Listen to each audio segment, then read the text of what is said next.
ಎಲ್ಲರಿಗೂ ನಮಸ್ತೆ. ಈ ದಿನ ಪ್ರತಿ ಮಂಗಳವಾರ ಸಂಜೆ 8 ಗಂಟೆಗೆ ನಾವು ಒಂದು ಮಹಿಳಾ ಸಾಧಕಿಯ ಪರಿಚಯ ಮಾಡಿಸ್ತೀವಿ. ಈ ಒಂದು ದಿನದ ವಿಶೇಷ ನಮ್ಮ ಸರಣಿಯ ಅತಿಥಿ ಬಂದು ಶ್ರೀಮತಿ ಶ್ವೇತಾ, ಅಗರಬತ್ತಿ ಶ್ವೇತಾ ಅಂತ ಹೇಳಿ. ಇವರು ಮಾಗಡಿ ತಾಲೂಕು ರಾಮನಗರ ಜಿಲ್ಲೆಯಿಂದ ಬಂದಿದ್ದಾರೆ. ಇವರು ಮೇಡಮ್ ಅವರು ಅಗರಬತ್ತಿ ತಯಾರಿಕೆಯಲ್ಲಿ ಮತ್ತು ಫುಡ್ ಪ್ರಾಡಕ್ಟ್ಸ್ ಗಳನ್ನ ತಯಾರಿಕೆಯಲ್ಲಿ ಜಿಲ್ಲಾ ಮಟ್ಟದಲ್ಲಿ ಜಿಲ್ಲಾ ಉದ್ಯಮಿ ಪ್ರಶಸ್ತಿಯನ್ನ ರಾಜ್ಯ ಸರ್ಕಾರದಿಂದ ಪಡ್ಕೊಂಡಿದ್ದಾರೆ. ಹಾಗೆ ಕೂಡ ಇವರು ಮುಂದುವರೆದಾಗೆ ಅನೇಕ ಪ್ರಶಸ್ತಿಗಳನ್ನ ತಗೊಂಡಿದ್ದಾರೆ. ಹಾಗೂ ಅಂತಾರಾಷ್ಟ್ರೀಯ ಕಂಪನಿಯಾದ ಬೋಶ್ ಕಂಪನಿ ಜೊತೆ ಇವರು ಟ್ರೈನಿಂಗ್ ಸರಣಿ ಕೂಡ ಅವರ ಕಂಪನಿಗೆ ಇವ್ರ ಕಡೆಯಿಂದ ಮಾಡ್ಕೊಡ್ತಾ ಇದ್ದಾರೆ. ಅದಲ್ಲದೆ ಇವರು ಜಿಲ್ಲೆಯ ಅನೇಕ ಸಣ್ಣ ಸಣ್ಣ ಉದ್ಯಮಿ, ಈಗ ಬರುವಂತ ಉದ್ಯಮಿಗಳಿಗೆ ಗೈಡೆನ್ಸ್ ಮಾಡಿ, ಪ್ರಾಜೆಕ್ಟ್ ರಿಪೋರ್ಟ್ ಮಾಡಿ, ಅವ್ರಿಗೆ ಒಂದು ಟ್ರೈನಿಂಗು ಮತ್ತೆ ಅದಕ್ಕೆ ಬೇಕಾದ ಸಾಲ ಸೌಲಭ್ಯ, ಒಂದು ಕಾರ್ಯಕ್ರಮದ ಬೆಳವಣಿಗೆ ಬೇಕಾದಂತ ಎಲ್ಲಾ ಒಂದು ಸೌಕರ್ಯಗಳನ್ನು ಮಾಡ್ಕೊಡ್ತಾ ಬಂದಿದ್ದಾರೆ. ಸೊ ಮೇಡಮ್ ಅವ್ರು ನಮ್ ಕೂಡ ಜೊತೆಲಿ ಇದ್ದಾರೆ. ಮೇಡಮ್ ಅವ್ರನ್ನ ಮಾತಾಡೋಕ್ ಮುಂಚೆ ಒಂದು ಇವರು ಅಂತಾರಾಷ್ಟ್ರೀಯ ಕಂಪನಿ ಬಾಸ್ ಜೊತೆ ಇಡಿಪಿ ಮತ್ತೆ ಸ್ಕಿಲ್ ಎನ್ಚಾನ್ಮೆಂಟ್ ಟ್ರೈನಿಂಗ್ ಕೂಡ ಮಾಡಿದ್ದಾರೆ. ಆಮೇಲೆ ರೂರಲ್ ಡೆವಲಪ್ಮೆಂಟ್ ಕಾರ್ಯಕ್ರಮದಲ್ಲಿ ಬಹಳಷ್ಟು ಭಾಗವಹಿಸಿ ಒಂದು ಟ್ರೈನಿಂಗ್ ಗಳನ್ನ ಕೊಟ್ಟಿದ್ದಾರೆ. ಇವರು ಮೇಜರ್ಲಿ ಟ್ರೈನಿಂಗ್ ಎಕ್ಸ್ಪರ್ಟ್, ಅಂದ್ರೆ ಕಾಂಡಿಮೆಂಟ್ಸ್ ಇದ್ರ ಬಗ್ಗೆ ಟ್ರೈನಿಂಗ್ ಕೊಡ್ತಾರೆ. ಮತ್ತೆ ಅಗರಬತ್ತಿ ಬಗ್ಗೆ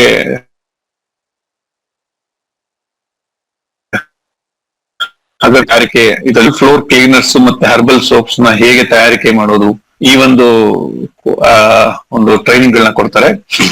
ಇವರು ಜಿಲ್ಲಾ ಉದ್ಯಮಿ ಅವಾರ್ಡ್ ಕೂಡ ರಾಮನಗರದಲ್ಲಿ ವರ್ಲ್ಡ್ ಎಂಟರ್ಪ್ರೈನರ್ಸ್ ಡೇ ದಿನ ಇವ್ರಿಗೆ, ಮೇಡಮ್ ಅವ್ರಿಗೆ ಕರ್ನಾಟಕ ಸರ್ಕಾರ ಕೊಟ್ಟಿದೆ. ರೈಸಿಂಗ್ ಸ್ಟಾರ್ ಅವಾರ್ಡ್ ಅಂತ ಕೂಡ ಅವೇಕ್ ಕಂಪನಿ. ಹಾಗೆ ಒಂದು ಉದ್ಯಮಿ ಪ್ರಶಸ್ತಿಯನ್ನ MTV ನಾಗರಾಜ್ ಸಚಿವರು, ಇವರು ಕೂಡ ಒಂದು ಪ್ರಶಸ್ತಿಯನ್ನ ಇವರು ದೊಡ್ಡ ಒಂದು ಸಭೆಯಲ್ಲಿ ಇವರು ಪಡ್ಕೊಂಡಿದ್ದಾರೆ. ಇವರು ಬಾಷ್ ಜೊತೆ ಬಿಟ್ಟು ಯೆಲ್ಲೋ ಅಂಡ್ ರೆಡ್ ಅಂತ ಹೇಳಿ ಒಂದು ಫೌಂಡೇಶನ್ ಜೊತೆ ಕೂಡ ಒಂದು ಕಾರ್ಯಕ್ರಮಗಳು ಮಾಡ್ತಾ ಇದ್ದಾರೆ. ಕಾಂಡಿಮೆಂಟ್ಸ್ ತಯಾರಿಕೆ ಮತ್ತೆ ಅಗರಬತ್ತಿ ತಯಾರಿಕೆ, ಫ್ಲೋರ್ ವಾಷಿಂಗ್, ಈ ಒಂದು ತಯಾರಿಕೆ ಟ್ರೈನಿಂಗ್ಗಳು, ಇದಕ್ಕೆ ಬೇಕಾದ ಪ್ರಾಜೆಕ್ಟ್ ರಿಪೋರ್ಟ್ಗಳು, ಇದೆಲ್ಲ ಮಾಡ್ಕೊಟ್ಟು ಕೆಲಸಗಳು ಮಾಡ್ತಾರೆ. ಇಂಥವು ಮೇಡಮ್ ಇರೋದ್ರಿಂದ ಬಹಳಷ್ಟು ಮಹಿಳೆಯರಿಗೆ ಸಬಲೀಕರಣ ಹಾಕ್ಲಿಕ್ಕೆ ಅನುಕೂಲ ಆಗ್ತಾ ಇದೆ. ಬಹಳಷ್ಟು ಕಾರ್ಯಕ್ರಮ ಇವರು ಮಾಡಿದ್ದಾರೆ. ಸೊ ಈಗ ಅವ್ರದ್ದೊಂದು ವಿಡಿಯೋ ಒಂದು ಪ್ಲೇ ಮಾಡ್ಲಿಕ್ಕೆ ನಾನು ನಮ್ಮ ಟೀಮ್ ಅಲ್ಲಿ ರೆಡಿ ಮಾಡ್ಕೊಳ್ತಾರೆ ಈಗ.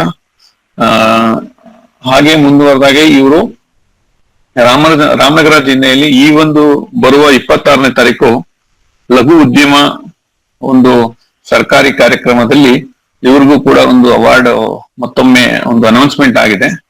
ಈ ಕಾರ್ಯಕ್ರಮ ಎಲೆಕ್ಷನ್ ಇರೋದ್ರಿಂದ ಯಾವಾಗ ಪ್ರೋಗ್ರಾಮ್ ಆಗುತ್ತೆ ಅಂತ ಗೊತ್ತಿಲ್ಲ. ಸೊ ಅದು ಕಾರ್ಯಕ್ರಮ ಕೂಡ ಇವರು ಆ ಒಂದು ಕಾರ್ಯಕ್ರಮಕ್ಕೂ ಕೂಡ ಇವರು ಜಾಯಿನ್ ಆಗ್ಲಿಕ್ಕೆ ರೆಡಿ ಇದ್ದಾರೆ. ರಾಮನಗರ ತಾಲೂಕಲ್ಲಿ ಕೌಶಲ್ಯ ಅಭಿವೃದ್ಧಿ ಕೇಂದ್ರದಿಂದ ಏನಾದ್ರು ತಮ್ಗೆ ಟ್ರೈನಿಂಗ್ ವ್ಯವಸ್ಥೆ ಅಥವಾ ಈ ಒಂದು ನಿಟ್ಟಿನಲ್ಲಿ ಏನಾದ್ರು ಬೇಕಾದ್ರೆ ತಾವು ಮೇಡಮ್ ಅವರು ಸಪೋರ್ಟ್ ಕೊಡ್ಲಿಕ್ಕೆ ರೆಡಿ ಇದ್ದಾರೆ. ಹಾಗೆ ರಾಮನಗರ ಗೌರ್ಮೆಂಟ್ ಕಾಲೇಜ್ ಇದರಲ್ಲಿ ಕೂಡ ಇಂಟರ್ನಲ್ ಕ್ವಾಲಿಟಿ ಪ್ರೋಗ್ರಾಮ್ ಕೂಡ ಇವರು ನಡೆಸ್ಕೊಟ್ಟಿದ್ದಾರೆ. ಈಗ ರಾಜಾ ಸಾಬ್ಜಿ ಅವರು ಒಂದು ಟ್ರೈನಿಂಗ್ ಅವ್ರ ಮೇಡಮ್ ಅವ್ರದ್ದೊಂದು ವಿಡಿಯೋ ಒಂದು ಪ್ಲೇ ಮಾಡ್ತಾರೆ. ನಂತರ ನಮ್ಮ ಮೆಂಬರ್ಸ್ ರೆಡಿ ಇದ್ದಾರೆ, ಅವರು ಫೀಡ್ಬ್ಯಾಕ್ ಗಳನ್ನ ಕೊಡ್ತಾರೆ. ನಂತರ ಮೇಡಮ್ ಅವ್ರನ್ನ ಒಂದು ರೌಂಡ್ ಮಾತಾಡಿಸ್ತೀವಿ. ನಂತರ ಪ್ರೋಸೆಸ್ ವೈಸ್ ಅಥವಾ ಈಗೇನ್ ಮೀಟಿಂಗ್ ಒಂದು ಪರಿಚಯ ಆಗುತ್ತೆ, ಇದ್ರ ಬಗ್ಗೆ ತಮ್ಗೆ ಯಾರಿಗಾದ್ರೂ ಸಪೋರ್ಟು, ಈ ಒಂದು ಮಾಡಕ್ಕೆ ಅನುಕೂಲ, ಗ್ರಾಮೀಣ ಮಹಿಳೆಯರಿಗೆ ಕೌಶಲ್ಯ ತರಬೇತಿ ಬಗ್ಗೆ, ಈ ಒಂದು ಸ್ವಾವಲಂಬಿ ಜೀವನ ಮಾಡೋಕ್ಕಾಗಿ ಏನಾದ್ರೂ ಸಪೋರ್ಟ್ ಬೇಕಾದ್ರೆ ಅವರು ಹೇಗೆ ತಮ್ಮ ಕಷ್ಟದ ಹಾದಿಗಳನ್ನ ಸವಿಸಿ ಬಂದಿದ್ದಾರೆ, ಹೇಗೆ ಜಿಲ್ಲಾಡಳಿತ ಇವ್ರನ್ನ ಗುರುತಿಸಿದೆ, ಈ ಒಂದು ನಿಟ್ಟಿನಲ್ಲಿ ತಮ್ಮ ಪ್ರಶ್ನೆಗಳಿದ್ರೆ ಅವಾಗ ಕೇಳಲಿಕ್ಕೆ ಅವಕಾಶ ಇದೆ. ರಾಜಾ ಸಾಬ್ಜಿ ವಿಡಿಯೋ ಪ್ಲೇ ಮಾಡಕ್ಕೆ ರೆಡಿ ಮಾಡ್ಕೊಳ್ಳಿ.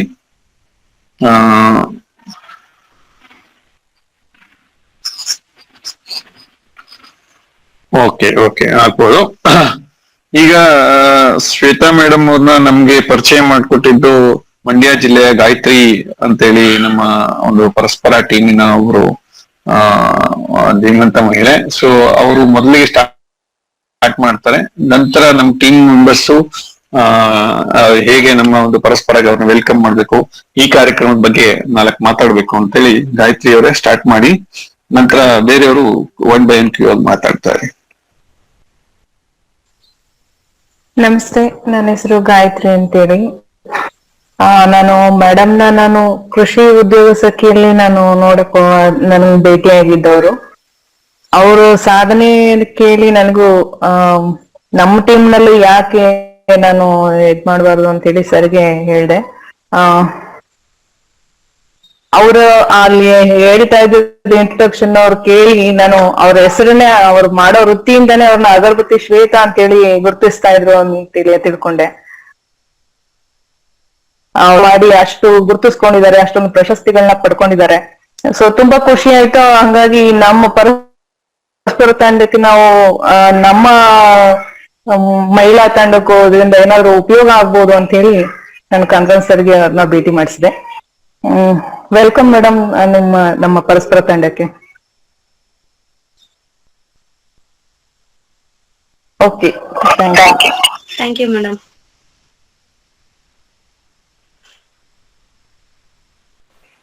ಓಕೆ, ರಾಜಸ್ವಾಮಿ ಅಥವಾ ಬೇರೆಯವ್ರ ಮಾತು.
Thank you sir.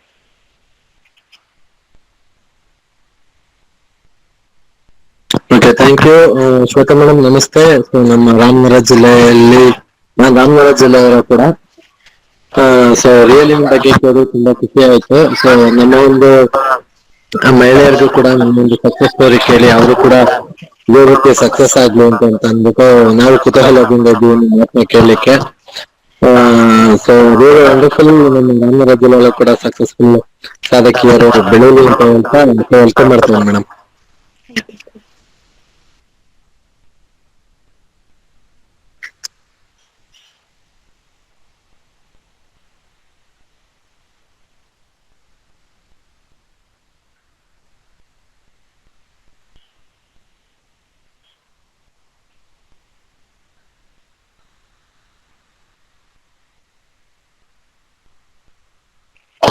ನಮ್ಮ ಇಂದಿನ ಸರಣಿ ವೈಶಾಲಿ ಮೇಡಮ್ ಅವರು ಲೈನ್ ಅಲ್ಲಿ ಇದ್ದಾರೆ, ಅವರು ಕೂಡ ಮಾತಾಡ್ಬೇಕು. ವೈಶಾಲಿ ಮೇಡಮ್ ಮತ್ತೆ ರಾಣಿ ಚಂದ್ರಶೇಖರ್ ಅವರು.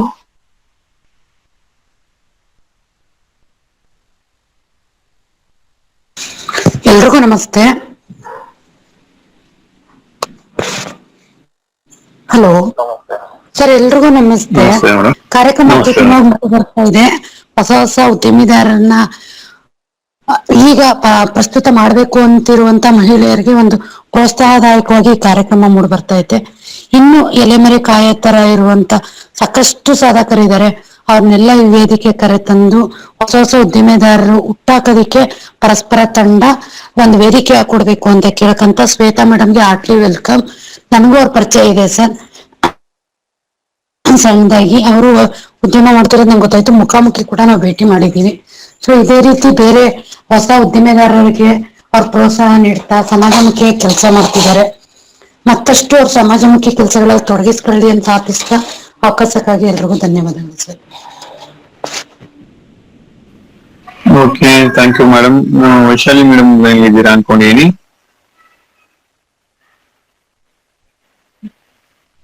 ನಂತರ ಕೃಷ್ಣಮೂರ್ತಿ ಮಂಡ್ಯದಿಂದ, ಸಂತೋಷ್ ಮಾತಾಡಿ, ಗುರು ಸಿದ್ಧಾಚಾರ್. ಎಲ್ರಿಗೂ ನಮಸ್ಕಾರ ಮೇಡಮ್. ವೆಲ್ಕಮ್ ಮೇಡಮ್ ಪರಸ್ಪರ ತಂಡಕ್ಕೆ. ತಮ್ಮ ಸಾಧನೆ ಬಗ್ಗೆ ನಮಗೂ ಕೂಡ ಗೊತ್ತಾಗಿದೆ. ಈಗ ಇದೇ ರೀತಿ ಬೇಕಾದಷ್ಟು ಸಾಧಕರಿದ್ದಾರೆ, ಎಲ್ಲರನ್ನೂ ಕೂಡ ಈ ವೇದಿಕೆಗೆ ತರಬೇಕು ಅಂತ ಪರಸ್ಪರ ತಂಡ ತುಂಬಾ ಪ್ರಯತ್ನ ಪಡ್ತಾ ಇದೆ. ವೈಶಾಲಿ ಮೇಡಮ್ ಅವ್ರನ್ನು ಕೂಡ ಪರಿಚಯ ಮಾಡ್ತು. ವೈಶಾಲಿ ಮೇಡಮ್ ಅವರ ಸಾಧನೆ ಕೂಡ ನಾವು ಎಲ್ಲ ಕೇಳಿದ್ದೀವಿ. ಹಾಗೆ ತಮ್ಮ ಸಾಧನೆ ಕೂಡ ತುಂಬಾ ದೊಡ್ಡದು ಅಂತ ಅನ್ಕೊಳ್ತೀವಿ. ತಮ್ಗೆ ಇನ್ನೂ ಹೆಚ್ಚಿನ ಪ್ರಶಸ್ತಿಗಳು ಸಿಗ್ಲಿ. ತಮ್ಮ ರೀತಿಯಲ್ಲಿ ನಮಗೂ ಕೂಡ ತಮ್ಮ ಅನುಭವಗಳನ್ನ ಹಂಚ್ಕೊಳ್ತೀರಿ. ನಂತರದಲ್ಲಿ ಹಂಚ್ಕೊಂಡ ನಾವು ಕೂಡ ಇಂತಹ ಸಾಧನೆಗಳಲ್ಲಿ ತೊಡಗುವಂತಾಗ್ಲಿ ಅಂತೇಳಿ ಆಶಿಸ್ತಾ ತಮ್ಗೆ ಮತ್ತೊಮ್ಮೆ ಸ್ವಾಗತವನ್ನ ಬಯಸ್ತೇನೆ madam. Thank you sir, thank you. ನಮ್ದು ಕಳೆದ ಸರಣಿಯಲ್ಲಿ ವೈಶಾಲಿ ಮೇಡಮ್ ಅವರು ಬಹಳ ತುಂಬಾ ಚೆನ್ನಾಗಿ ಕಾರ್ಯಕ್ರಮ ಮೂಡಿಬಂತು. ಅವರು ನಮ್ಮ ಒಂದು ಏನು ಸೇವಾ ಒಂದು ಟ್ರಸ್ಟ್ ಇದೆ ಅದರ ಗೌರವ ಅಧ್ಯಕ್ಷರು ಕೂಡ. ಅವರು ಮಾತಾಡ್ಲಿ ಅಂತ ಕೇಳ್ತೀನಿ. ಮೇಡಮ್ ನಮ್ಮ ಕಡೆಯಿಂದ ಮಾತಾಡಿ. ಹಾಗೆ ನಮ್ಮ ಉಪಾಧ್ಯಕ್ಷರು ಸೋಮೇಶ್ ಅವರು ರೆಡಿ ಇರಿ. Thank you sir. ಎಲ್ಲರಿಗೂ ನಮಸ್ಕಾರ. ಶ್ವೇತಾ ಅವರೇ, ನಿಮ್ಗೆ ತುಂಬ ಹೃದಯದ ಸ್ವಾಗತ ನಮ್ಮ ಪರಸ್ಪರ ತಂಡಕ್ಕೆ. ನಿಮ್ಮ ಕೆಲಸಗಳು ಇನ್ನೂ ಹೆಚ್ಚಿನ ಮಟ್ಟದಲ್ಲಿ ಬೆಳೀಲಿ. ನೀವು ಇನ್ನೂ 1000 ಜನಕ್ಕೆ ಮಾದರಿ ಆಗ್ಬೇಕು ಅಂತ ಆಶಿಸ್ತಾ ನಿಮ್ಗೆ ಹಾರ್ಟ್ಲಿ ಸ್ವಾಗತ ಮಾಡ್ತಾ ಇದೀವಿ ನಮ್ಮ ತಂಡಕ್ಕೆ. ಇರ್ಲಿಕ್ಕೆ ಖುಷಿ ಪಡ್ತಾ ಇದ್ದೀನಿ. ಇಲ್ಲಿರೋರೆಲ್ಲ ನನ್ನಿಂದ ಸೀನಿಯರ್ಸ್. ನಿಮ್ಗಳ ಜೊತೆ ನನಗೊಂದು ಅವಕಾಶ ಕೊಟ್ಟಿರೋದಕ್ಕೆ ನಾನು ತುಂಬಾ ಹೃದಯದ ಧನ್ಯವಾದಗಳನ್ನ ಹೇಳ್ತೀನಿ. ನನ್ನ ಜೀವನದ ಬಗ್ಗೆ ಪರಿಚಯ ಮಾಡ್ಕೊಳ್ಳೋಷ್ಟು ಬೆಳೆದಿಲ್ಲ ನಾನು. ಇನ್ನು ಅಂಬೆಗಾಲಿಡ್ತಾ ಇರೋ ಕೂಸು. ಸೊ ಈ ಕೂಸಿಗೆ ನಿಮ್ಗಳ ಮಧ್ಯದಲ್ಲಿ ಅವಕಾಶ ಮಾಡ್ಕೊಡ್ತಾ ಇದೀರಲ್ಲ, ಸೊ ನಾನು ನಿಮ್ಗೆ ಚಿರಋಣಿಯಾಗಿರ್ತೀನಿ. ಇನ್ನು ನನ್ನನ್ನ ನೀವು ಗುರುತಿಸ್ತಿರೋ ಬಗ್ಗೆ ಹೇಗಿದೆ ಅಂತ ಹೇಳಿದ್ರೆ, ನಾನ್ ಮಾಡೋ ಕೆಲಸದಿಂದ ನೀವು ನನ್ನನ್ನ ಗುರುತಿಸ್ತಾ ಇದ್ದೀರಾ. ನನ್ನ ಹೆಸರು ಶ್ವೇತಾ ಅನ್ನೋದನ್ನ ಮರೆತು ನನ್ನ ಒಂದು ವೃತ್ತಿ ಏನಿದೆ, ಅಗರಬತ್ತಿ ವೃತ್ತಿ, ಆ ವೃತ್ತಿಯನ್ನ ಐಡೆಂಟಿಫೈ ಮಾಡಿ ಅದರಿಂದ ನೀವು ನನ್ನನ್ನ ಗುರುತಿಸ್ತಾ ಇರೋದು ನನಗೆ ತುಂಬಾ ಹೆಮ್ಮೆ ತಂದ್ಕೊಟ್ಟಿದೆ. ಸೊ ನಿಮ್ಗಳ ಜೊತೆ ನನ್ನ ಜೀವನ ಚರಿತ್ರೆನ ಹಂಚ್ಕೊಳ್ಳಿಕ್ಕೆ ನನಗೆ ತುಂಬಾ ಖುಷಿ ಆಗ್ತದೆ. ಮೊದ್ಲಿಗೆ ಹೇಳ್ಬೇಕಂದ್ರೆ ನಾವು ಹುಟ್ಟಿದ್ದು ಬೆಳೆದಿದ್ದು ಎಲ್ಲ ಬೆಂಗಳೂರನೆ. ಮಾರ್ಚ್ 5ನೇ ತಾರೀಕು 1996ರಲ್ಲಿ ಹುಟ್ಟುತ್ತೀನಿ. ನಮ್ಮ ಕುಟುಂಬದಲ್ಲಿ ನನ್ನ ತಂಗಿ ಹುಟ್ಟಿದ 1 ವರ್ಷಕ್ಕೆ ತಂದೆ ಹೋಗ್ತಾರೆ. ತಾಯಿ ಒಬ್ರೇ ನಮ್ ಜೊತೆ ಇರ್ತಾರೆ. ಅಜ್ಜಿ ತಾತನ ಆಶ್ರಯದಲ್ಲಿ ಉಳಿತೀವಿ. ಹೇಗೆ ಅಂದ್ರೆ ನಾವೇನು ತುಂಬಾ ಹೈ ಕ್ಲಾಸ್ ಫ್ಯಾಮಿಲಿನಲ್ಲಿ ಬೆಳೆದಿಲ್ಲ, ಇಲ್ಲ ಯಾವುದೋ ಒಂದು ಸಪೋರ್ಟ್ ಇಟ್ಕೊಂಡು ನಾವು ಬೆಳೆದು ಬಂದಿಲ್ಲ. ವಯಸ್ಸಾದಂತ ಜೀವಗಳ ಜೊತೆ ಅವರ ಕಷ್ಟಗಳನ್ನ ನೋಡ್ತಾ, ಅವರು ಫೇಸ್ ಮಾಡಿದಂತ ಪ್ರಾಬ್ಲಮ್ಸ್ ಗಳನ್ನ ನೋಡ್ತಾ, ಆ ಪ್ರಾಬ್ಲಮ್ಸ್ ಗಳ ಜೊತೆ ದಿನನಿತ್ಯ ಓಡಾಡ್ತಾ ನಮ್ಮ ಜೀವನವನ್ನ ನಾವು ಶುರು ಮಾಡ್ತೀವಿ. ಓದಿದ್ದು ಬೆಂಗಳೂರಿನಲ್ಲಿ ಕಾಮಾಕ್ಷಿಪಾಳ್ಯದಲ್ಲಿ ಇರುವಂತ ಒಂದು ಸ್ಕೂಲ್ ನಲ್ಲಿ ಓದ್ತೀನಿ. 1ನೇ ಕ್ಲಾಸಿಂದ 7th ವರೆಗೂ. 7th ಇಂದ ಮತ್ತೆ ನನ್ನ 8 9 10th ಗೆ ಟೋಲ್ಗೇಟ್ ನಲ್ಲಿ ಇರೋ ಸ್ಕೂಲ್, ಗವರ್ಮೆಂಟ್ ಶಾಲೆನಲ್ಲಿ ಓದಿಸ್ತಾರೆ. ಸೊ ನಾನು ಯಾವಾಗ 7th ಬಂದೆ ಅವತ್ತಿಂದ ನಾನು ಸೆಲ್ಫ್ ಅರ್ನಿಂಗ್ಸ್ ಅನ್ನೋದನ್ನ ಶುರು ಮಾಡ್ತೀನಿ. ಅವಾಗ ನನ್ನ ಅಜ್ಜಿ ನನಗೆ ಹೇಳ್ಕೊಟ್ರು. ನನ್ನ ಅಮ್ಮ ಕಲ್ಸಿದ್ರು ಅನ್ನೋದಕ್ಕಿಂತ ಹೆಚ್ಚಾಗಿ ನನ್ನ ಅಜ್ಜಿ ನನಗ್ ಜೀವನದ ಪಾಠವನ್ನ ಕಲ್ಸಿದ್ರು ಅಂತ ಹೇಳಲಿಕ್ಕೆ ಖುಷಿ ಪಡ್ತೀನಿ. ನನ್ನ ಅಜ್ಜಿ ನನ್ನ ತಾತ ಹೇಳ್ತಾ ಇದ್ರಿ ಯಾವಾಗ್ಲೂ, ನೀನ್ ದುಡ್ದು ನೀನ್ ಬದುಕ್ಬೇಕು, ನಿನ್ ಕೈಲಾದ್ರೆ ಇನ್ನೊಬ್ರಿಗೆ ಕೊಡ್ಬೇಕೆ ಹೊರತು ಬೇರೆಯವ್ರ ಹತ್ರ ಕೇಳೋ ಅಂತ ಪರಿಸ್ಥಿತಿಗೆ ನೀನ್ ಹೋಗ್ಬಾರ್ದು ಅಂತ ಹೇಳ್ತಾ ಇದ್ರು. ಸೊ ಅವ್ರು ಹೇಳೋದನ್ನ ಕೇಳಿಸ್ಕೊಂತ ಅವ್ರಗಳ ಮಾರ್ಗದರ್ಶನದಲ್ಲಿ ನಡೀತಾ ಬಂದೆ. 7ನೇ ಕ್ಲಾಸಿಂದಾನೇ ನಾನು ಅರ್ನಿಂಗ್ಸ್ ನ ಶುರು ಮಾಡಿದೆ. ಪ್ರತಿನಿತ್ಯ ಈ ಅಗರಬತ್ತಿ ಹೇಗೆ ಅಂದ್ರೆ, ಅಜ್ಜಿ ಅವಾಗ ಕೈನಲ್ಲಿ ಒಸಿಯೋರು. ಸ್ಕೂಲಿಂದ ಬಂದ ತಕ್ಷಣ ನನ್ನ ಕೂರ್ಸೋರು ಅಜ್ಜಿ, ಕಲ್ತ್ಕೋ ಕಲ್ತ್ಕೋ ಕಲ್ತ್ಕೋ ಅಂತ. ಅವಾಗ ನನ್ಗೆ ಇರಿಟೇಷನ್ ಆಗೋದು, ಸಖತ್ತು ಹಿಂಸೆ ಆಗೋದು. ಆಟ ಆಡಕ್ ಬಿಡಲ್ಲ, ಮನೆಯಲ್ಲಿ ಓದು ಅಂತಾರೆ, ಓದೋ ಟೈಮ್ ಬಿಟ್ರೆ ಕುತ್ಕೊಂಡು ಆಟ ಆಡಕ್ ಬಿಡದೆ ಊದ್ಗಡ್ಡಿ ಉಜ್ಜು ಅಂತ ಹೇಳ್ತಾರೆ. ಸೊ ಇದೆಲ್ಲ ಬೇಕಾ? ಬೇರೆ ಮಕ್ಳ ತರ ನಾವ್ಯಾಕೆ ಇರಕ್ ಆಗಲ್ಲ? ಸೊ ನಮಗ್ ಆ ತರ ಫ್ರೀಡಮ್ ಲೈಫ್ ಇಲ್ವಾ? ನಾವ್ ಲೀಡ್ ನಮ್ಮಪ್ಪ ಇದ್ದಿದ್ರೆ ನಮ್ಗೆ ಇರ್ತಿತ್ತ? ನಮ್ಮಪ್ಪ ನಮ್ಮನ್ ಚೆನ್ನಾಗ್ ನೋಡ್ಕೊಂತಿದ್ರಲ್ವಾ? ಈ ತರ ಮೈಂಡ್ ಸೆಟ್ ಮಧ್ಯದಲ್ಲಿ ನಾನು ಬೆಳೀತಾ ಬರ್ತೀನಿ, ಕರಿತೀನಿ. ಸೊ ನನ್ನ ಅಮ್ಮ ನನಗೆ ಬೆನ್ನೆಲುಬು ಅಂತಾನೆ ಹೇಳ್ಬೋದು. ಅವ್ರು ನಂಗೆ ಹೇಳ್ತಾ ಬಂದ್ರು, ಹೇಗ್ ಬೆಳಿಬೇಕು ಅಂತ ಅಂದ್ರೆ ನಿನ್ನನ್ನ ನೋಡಿ ಬಾಯಿ ಮೇಲೆ ಬೆಟ್ಟಿಟ್ಕೋಬೇಕು 10 ಜನ. ಈ ತರ ಒಬ್ಳು ಮಗಳು ನಮ್ಮ ಮನೆಯಲ್ಲಿ ಇಲ್ವಲ್ಲ, ಈ ತರ ಒಬ್ಳು ನನಗ್ ತಂಗಿ ಇರ್ಬೇಕಿತ್ತು, ಈ ತರ ಒಬ್ಳು ನನ್ಗೆ ಅಕ್ಕ ಇರ್ಬೇಕಿತ್ತು, ಈ ತರ ನೀನ್ ಬದುಕ್ಬೇಕು, ಬೇರೆಯವರು ಬೆಟ್ ಮಾಡಿ ತೋರ್ಸೋ ತರ ನೀನ್ ಇರ್ಬಾರ್ದು ಅಂತ ನನ್ನ ಅಜ್ಜಿ ಹೇಳ್ತಾ ಇರ್ತಾ ಇದ್ರು ಯಾವಾಗ್ಲೂ. ಸೊ ಆ ಮಾತುಗಳನ್ನ ಕೇಳ್ತಾನೆ ಬಂದೆ. 7ನೇ ಕ್ಲಾಸಿಗೆ ಅಗರಬತ್ತಿ ಶುರು ಮಾಡಿದೆ ಹ್ಯಾಂಡ್ ರೋಡ್ ಮಾಡೋದಿಕ್ಕೆ. ಅದಾದ ನಂತರ 8th 9th ಫ್ಯಾಕ್ಟ್ರಿಗಳು ಇರ್ತಿತ್ತು. ಸೊ ಅವ್ರಗಳನ್ನ ರಿಕ್ವೆಸ್ಟ್ ಮಾಡ್ಕೊಂಡು 2 ತಿಂಗಳು ಕೆಲಸ ಮಾಡಿ ಅಲ್ಲಿಂದ ಸಂಬಳಗಳು ತಗೊಂಡು ಸ್ಕೂಲ್ ಫೀಸ್ ಆಗ್ಬೋದು, ನನ್ ತಂಗಿ ಸ್ಕೂಲ್ ಫೀಸ್ ಆಗ್ಬೋದು ಕಲೆಕ್ಟ್ ಮಾಡ್ತಾ ಬಂದೆ. ಯಾವಾಗ ನನ್ಗೆ ಈ ಕೆಲ್ಸಗಳೆಲ್ಲ ನನ್ನ ಬಹುಶಃ 9th ಅಲ್ಲಿ ಇದ್ದಾಗ ಗಾರ್ಮೆಂಟ್ಸ್ ಅಲ್ಲಿ ಒಂದು ದಿನ ಬಿಲೋ 18 ಇರೋರ್ನ ಕೆಲ್ಸಕ್ಕೆ ಬೇಡ ಅಂತ ಹೇಳಿ ವಾಪಸ್ ಕಳಿಸ್ತಾರೆ. 1 ತಿಂಗಳು ಕೆಲಸ ಮಾಡಿದ್ದೆ, 2ನೇ ತಿಂಗಳು ಕೆಲ್ಸದಿಂದ ವಾಪಸ್ ಕಳಿಸ್ತಾರೆ. ಅವಾಗ ಅನ್ನಿಸ್ತು ನನ್ಗೆ, ಯಾಕೆ ನನ್ ಮನೇಲೆ ಏನಾದ್ರು ಒಂದು ಶುರು ಮಾಡಬಾರ್ದು. ಸೊ ನಮ್ಮ ಮನೆ ಹತ್ರ ಸುಮಾರು ಮೆಡಿಕಲ್ ಶಾಪ್ಗಳಿತ್ತು. ಮೆಡಿಕಲ್ ಶಾಪ್ಗೆ ಟ್ಯಾಬ್ಲೆಟ್ಸ್ ಕವರ್ ಹಾಕ್ತಾರೆ, ಪೇಪರ್ ಕವರ್. ಸೊ ನಾನು ಯಾಕೆ ಅದನ್ನ ಮಾಡಬಾರ್ದು ಅಂತ ಹೇಳಿ ಅದನ್ನ ಶುರು ಮಾಡಿದೆ. ಅದನ್ನ ಶುರು ಮಾಡಿ ನಮ್ಮ ಸರ್ಕಲ್ ಅಲ್ಲಿ ಇದ್ದಂತ 3-4 ಅಂಗಡಿಗಳಿಗೆ ತಗೊಂಡೋಗಿ ಕೊಡ್ಲಿಕ್ಕೆ ಶುರು ಮಾಡಿದೆ. ಸೊ ಅವ್ರೇನ್ ಮಾಡಿದ್ರು, ಬೇರೆ ಕಡೆ ಎಲ್ಲೋ ತರೋ ಬದ್ಲು ಚಿಕ್ಕ ಹುಡುಗಿ ಮಾಡ್ಕೊಡ್ತಿದ್ದಾಳ, ನಾವ್ ಯಾಕೆ ತಗೋಬಾರ್ದು ಅಂತ ಹೇಳಿ ಪರ್ಚೇಸ್ ನ ಶುರು ಮಾಡಿದ್ರು. ಅದಾದ ನಂತರ ಹೀಗೆ ಮುಂದುವರಿತು. SLC ಎಕ್ಸಾಮ್ ಬರ್ದೆ. SLC ಎಕ್ಸಾಮ್ ಆದ್ಮೇಲೆ ಮತ್ತೆ ರಜಾ, ಗಾರ್ಮೆಂಟ್ಸ್ ಹುಡ್ಕೋಣ ಅನ್ನೋ ಒಂದು ತವಕ. ಬಟ್ ಆಮೇಲೆ ಮತ್ತೆಲ್ಲಿ ವಾಪಸ್ ಕಳಿಸ್ತಾರೆ ಅನ್ನೋ ಒಂದು ಹಿಂಜರಿಕೆ. ಇದೇ ತರ ನಾನ್ ಕೆಲಸ ಮಾಡ್ಬೇಕಾದ್ರೆ ಪೇಪರ್ ಕವರ್ಸ್ ನ ನನ್ ಮೆಡಿಕಲ್ ಸ್ಟೋರ್ ಅಲ್ಲಿ ಒಂದು ಆಫರ್ ಬರುತ್ತೆ. ನೋಡಮ್ಮ, ನೀನ್ ಹೇಗೋ SLC ಮುಗಿಸಿದ್ಯಾ, ನೆಕ್ಸ್ಟ್ ಕಾಲೇಜಿಗೆ ಜಾಯ್ನ್ ಆಯ್ತೀಯಾ, ಕಾಲೇಜಿಂದ ಬಂದ ಮೇಲೆ ಫ್ರೀ ಆಗಿರ್ತೀಯಲ್ಲ ಮನೆಯಲ್ಲಿ, ಆ 4 ಕವರು ನೀವು ನನ್ ಜೊತೆ ನನ್ನ ಮೆಡಿಕಲ್ ಸ್ಟೋರ್ ಅಲ್ಲಿ ಯಾಕೆ ಕೆಲಸ ಮಾಡಬಾರ್ದು. ನೀನ್ ಕೆಲಸ ಮಾಡ್ತಾ ಹೋದ್ರೆ ನೀನ್ ಕಲ್ತಾಗೂ ಆಗತ್ತೆ, ನೆಕ್ಸ್ಟ್ ನೀನ್ ಡಿಫಾರ್ಮಸಿ ಸೇರ್ಕೋಬಹುದು, ಅಥವಾ ನಿನಗೇನೋ ಒಂದು ಹೆಲ್ಪ್ ಆಗತ್ತೆ ಅಂತ ಹೇಳಿ ಅವರ ಒಂದು ಮೆಡಿಕಲ್ ಶಾಪ್ ಅಲ್ಲಿ ನನಗೆ ಪಾರ್ಟ್ ಟೈಮ್ ಜಾಬ್ ಅನ್ನ ಕೊಟ್ರು. ಸೊ ಅಲ್ಲಿ ನನ್ನ ಒಂದು ಕೆರಿಯರ್ ಅನ್ನೋದನ್ನ ಶುರುವಾಯ್ತು. ಪ್ರಾಪರ್ ಆಗಿ ಒಂದು ಲೈಫ್ ಸ್ಟೈಲ್ ಅಂತ ಹೇಳ್ಬೋದು, ಅಥವಾ ಒಂದು ಜಾಬ್ ಅಂತ ಹೇಳ್ಬೋದು. ಅವಾಗ ನನಗೆ ಸೆಟ್ ಆಯ್ತು. ಅಲ್ಲಿವರೆಗೂ ಏನೋ ಒಂದು ಸಣ್ಣ ಪುಟ್ಟ ಸಿಕ್ಕಿದ್ದನ್ನ ಮಾಡ್ತಾ ಬಂದೆ. ನೆಕ್ಸ್ಟ್ ಕಾಲೇಜಿಗೆ ಜಾಯ್ನ್ ಆದೆ, ಕಾಮರ್ಸ್ ನ ತಗೊಂಡೆ. ಕಾಮರ್ಸ್ ಯಾಕೆ ತಗೊಂಡೆ ಅಂತ ಹೇಳಿದ್ರೆ ನನ್ಗೆ ಫ್ಯಾಷನ್ ಡಿಸೈನಿಂಗ್ ಅಲ್ಲಿ ತುಂಬಾ ಇಂಟ್ರೆಸ್ಟ್ ಇತ್ತು. ಸೊ ಬಟ್ ನಾನು ಅದನ್ನ ನಮ್ಮ ಅಮ್ಮನ ಹತ್ರ ಕೇಳಿದಾಗ ನಮ್ಮಂಗೆ ಅಲ್ಲಿಗೆ ಸೇರಿಸುವಷ್ಟು ಅವರಲ್ಲಿ ಚೈತನ್ಯ ಇಲ್ದೇ ಇರೋ ಕಾರಣ ಬೇಡ ಕಾಮರ್ಸ್ ತಗೋ ಅಂತ ಹೇಳಿ ಪುಷ್ ಮಾಡಿ ಬಲವಂತ ಮಾಡಿ ಸೇರ್ಸಿದ್ರು. ಓಕೆ ಅಂತ ಸೇರ್ಕೊಂಡೆ, ಕಾಮರ್ಸಿಗೆ ಸೇರ್ಕೊಂಡೆ. ಕಾಲೇಜಲ್ಲಿ ಒಳ್ಳೆ ರೆಸ್ಪಾನ್ಸ್ ಇತ್ತು, ನನಗೆ ಟೈಮಿಂಗ್ ಸಜೆಸ್ಟ್ ಆಯ್ತು. ಅಲ್ಲಿಂದ ಬರ್ತಿದ್ದಂಗೆ ಕೆಲ್ಸಕ್ಕೆ ಹೋಗ್ತಾ ಇದ್ದೆ ಮೆಡಿಕಲ್ ಸ್ಟೋರ್ ನಲ್ಲಿ. ಮೆಡಿಕಲ್ ಸ್ಟೋರ್ ಅಲ್ಲಿ ದಿನದಿಂದ ದಿನ ಕಲಿತಾ ಹೋದೆ. ಯಾವ ಮಟ್ಟಕ್ಕೆ ಅಂತ ಹೇಳಿದ್ರೆ 6 ತಿಂಗಳಲ್ಲಿ ಮೆಡಿಕಲ್ ಸ್ಟೋರ್ ಓನರ್ ಇಲ್ದೇನೆ ಮೆಡಿಕಲ್ ನ ಮ್ಯಾನೇಜ್ ಮಾಡಬಲ್ಲೆ ಅನ್ನೋ ಕೆಪಾಸಿಟಿ ನನಗ್ ಬಂತು. ಮೆಡಿಕಲ್ ಸ್ಟೋರ್ ನ ಮೇಂಟೈನ್ ಮಾಡ್ತಾ ಇದ್ದೆ. ಅದಾದ್ಮೇಲೆ ಮೆಡಿಕಲ್ ಸ್ಟೋರ್ದೇ ಒಂದು ಕ್ಲಿನಿಕ್ ಇತ್ತು. ಕ್ಲಿನಿಕ್ ಅಲ್ಲಿ ಡಾಕ್ಟರ್ ಏನ್ ಮಾಡಿದ್ರು, ಪೇಷಂಟ್ ಜಾಸ್ತಿ ಇದ್ದಾಗ ಅಸಿಸ್ಟೆಂಟ್ ಆಗಿ ಕರ್ಕೊಂತಾ ಇದ್ರು. ಬ್ಯಾಂಡೇಜಿಂಗ್ ಹೇಳ್ಕೊಟ್ರು, BP ಟೆಸ್ಟ್ ಮಾಡೋದು ಹೇಳ್ಕೊಟ್ರು, ಶುಗರ್ ಟೆಸ್ಟ್ ಮಾಡೋದು ಹೇಳ್ಕೊಟ್ರು. ತಕ್ಷಣ ಬಂದವರಿಗೆ ಫಸ್ಟ್ ಏಡ್ ನ ಏನೆಲ್ಲಾ ಮಾಡ್ಬೋದು ಅದಷ್ಟನ್ನು ನನಗೆ ಹೇಳ್ಕೊಟ್ರು. ಅದು 1-2 ತಿಂಗಳಲ್ಲಿ ನಾನು ಅದನ್ನು ಕಲ್ತೆ. ಹೀಗೆ ನನ್ ಜೀವನ ಸಾಕ್ತಾ ಇತ್ತು. ನೆಕ್ಸ್ಟ್ ಮೆಡಿಕಲ್ ಸ್ಟೋರ್ ಓನರ್ ಮಗಳದೇನಿದೆ, ಅವರು ಬ್ಯಾಂಗಲ್ ಸ್ಟೋರ್ ನ ಮಾಡಿದ್ರು. ಸೊ ಅದನ್ನ ಕ್ಲೋಸ್ ಮಾಡುವಂತ ಪರಿಸ್ಥಿತಿ ಬಂತು. ಅವಾಗ ನನಗೆ ಹೇಳಿದ್ರು ಅವರು, ಶ್ವೇತಾ ಇದನ್ನ ನೀನ್ ಕಂಟಿನ್ಯೂ ಮಾಡ್ತೀಯಾ, ನಿನಗ್ ಗೊತ್ತಿದೆ ಅಂತ ಹೇಳಿ. 2 ಮ್ಯಾನೇಜ್ ಮಾಡಕ್ ಆಗುತ್ತಾ ನನ್ಗೆ ಅಂದೆ. ನಿನ್ನೆಲ್ಲ ಕೆಪಾಸಿಟಿ ಇದೆ, ನೀನ್ ಖಂಡಿತ ಮಾಡ್ತೀಯಾ, ನೀನ್ ಯಾಕೆ ಇದನ್ ಮಾಡಲ್ಲ, ಮಾಡು, ನಾನು ಇದೀನಿ ನಿನ್ ಜೊತೆಲಿ ಅಂತ ಹೇಳಿ ಮತ್ತೆ ಇನ್ನೊಂದು ಅವಕಾಶ ಕೊಟ್ರು ನನ್ಗೆ.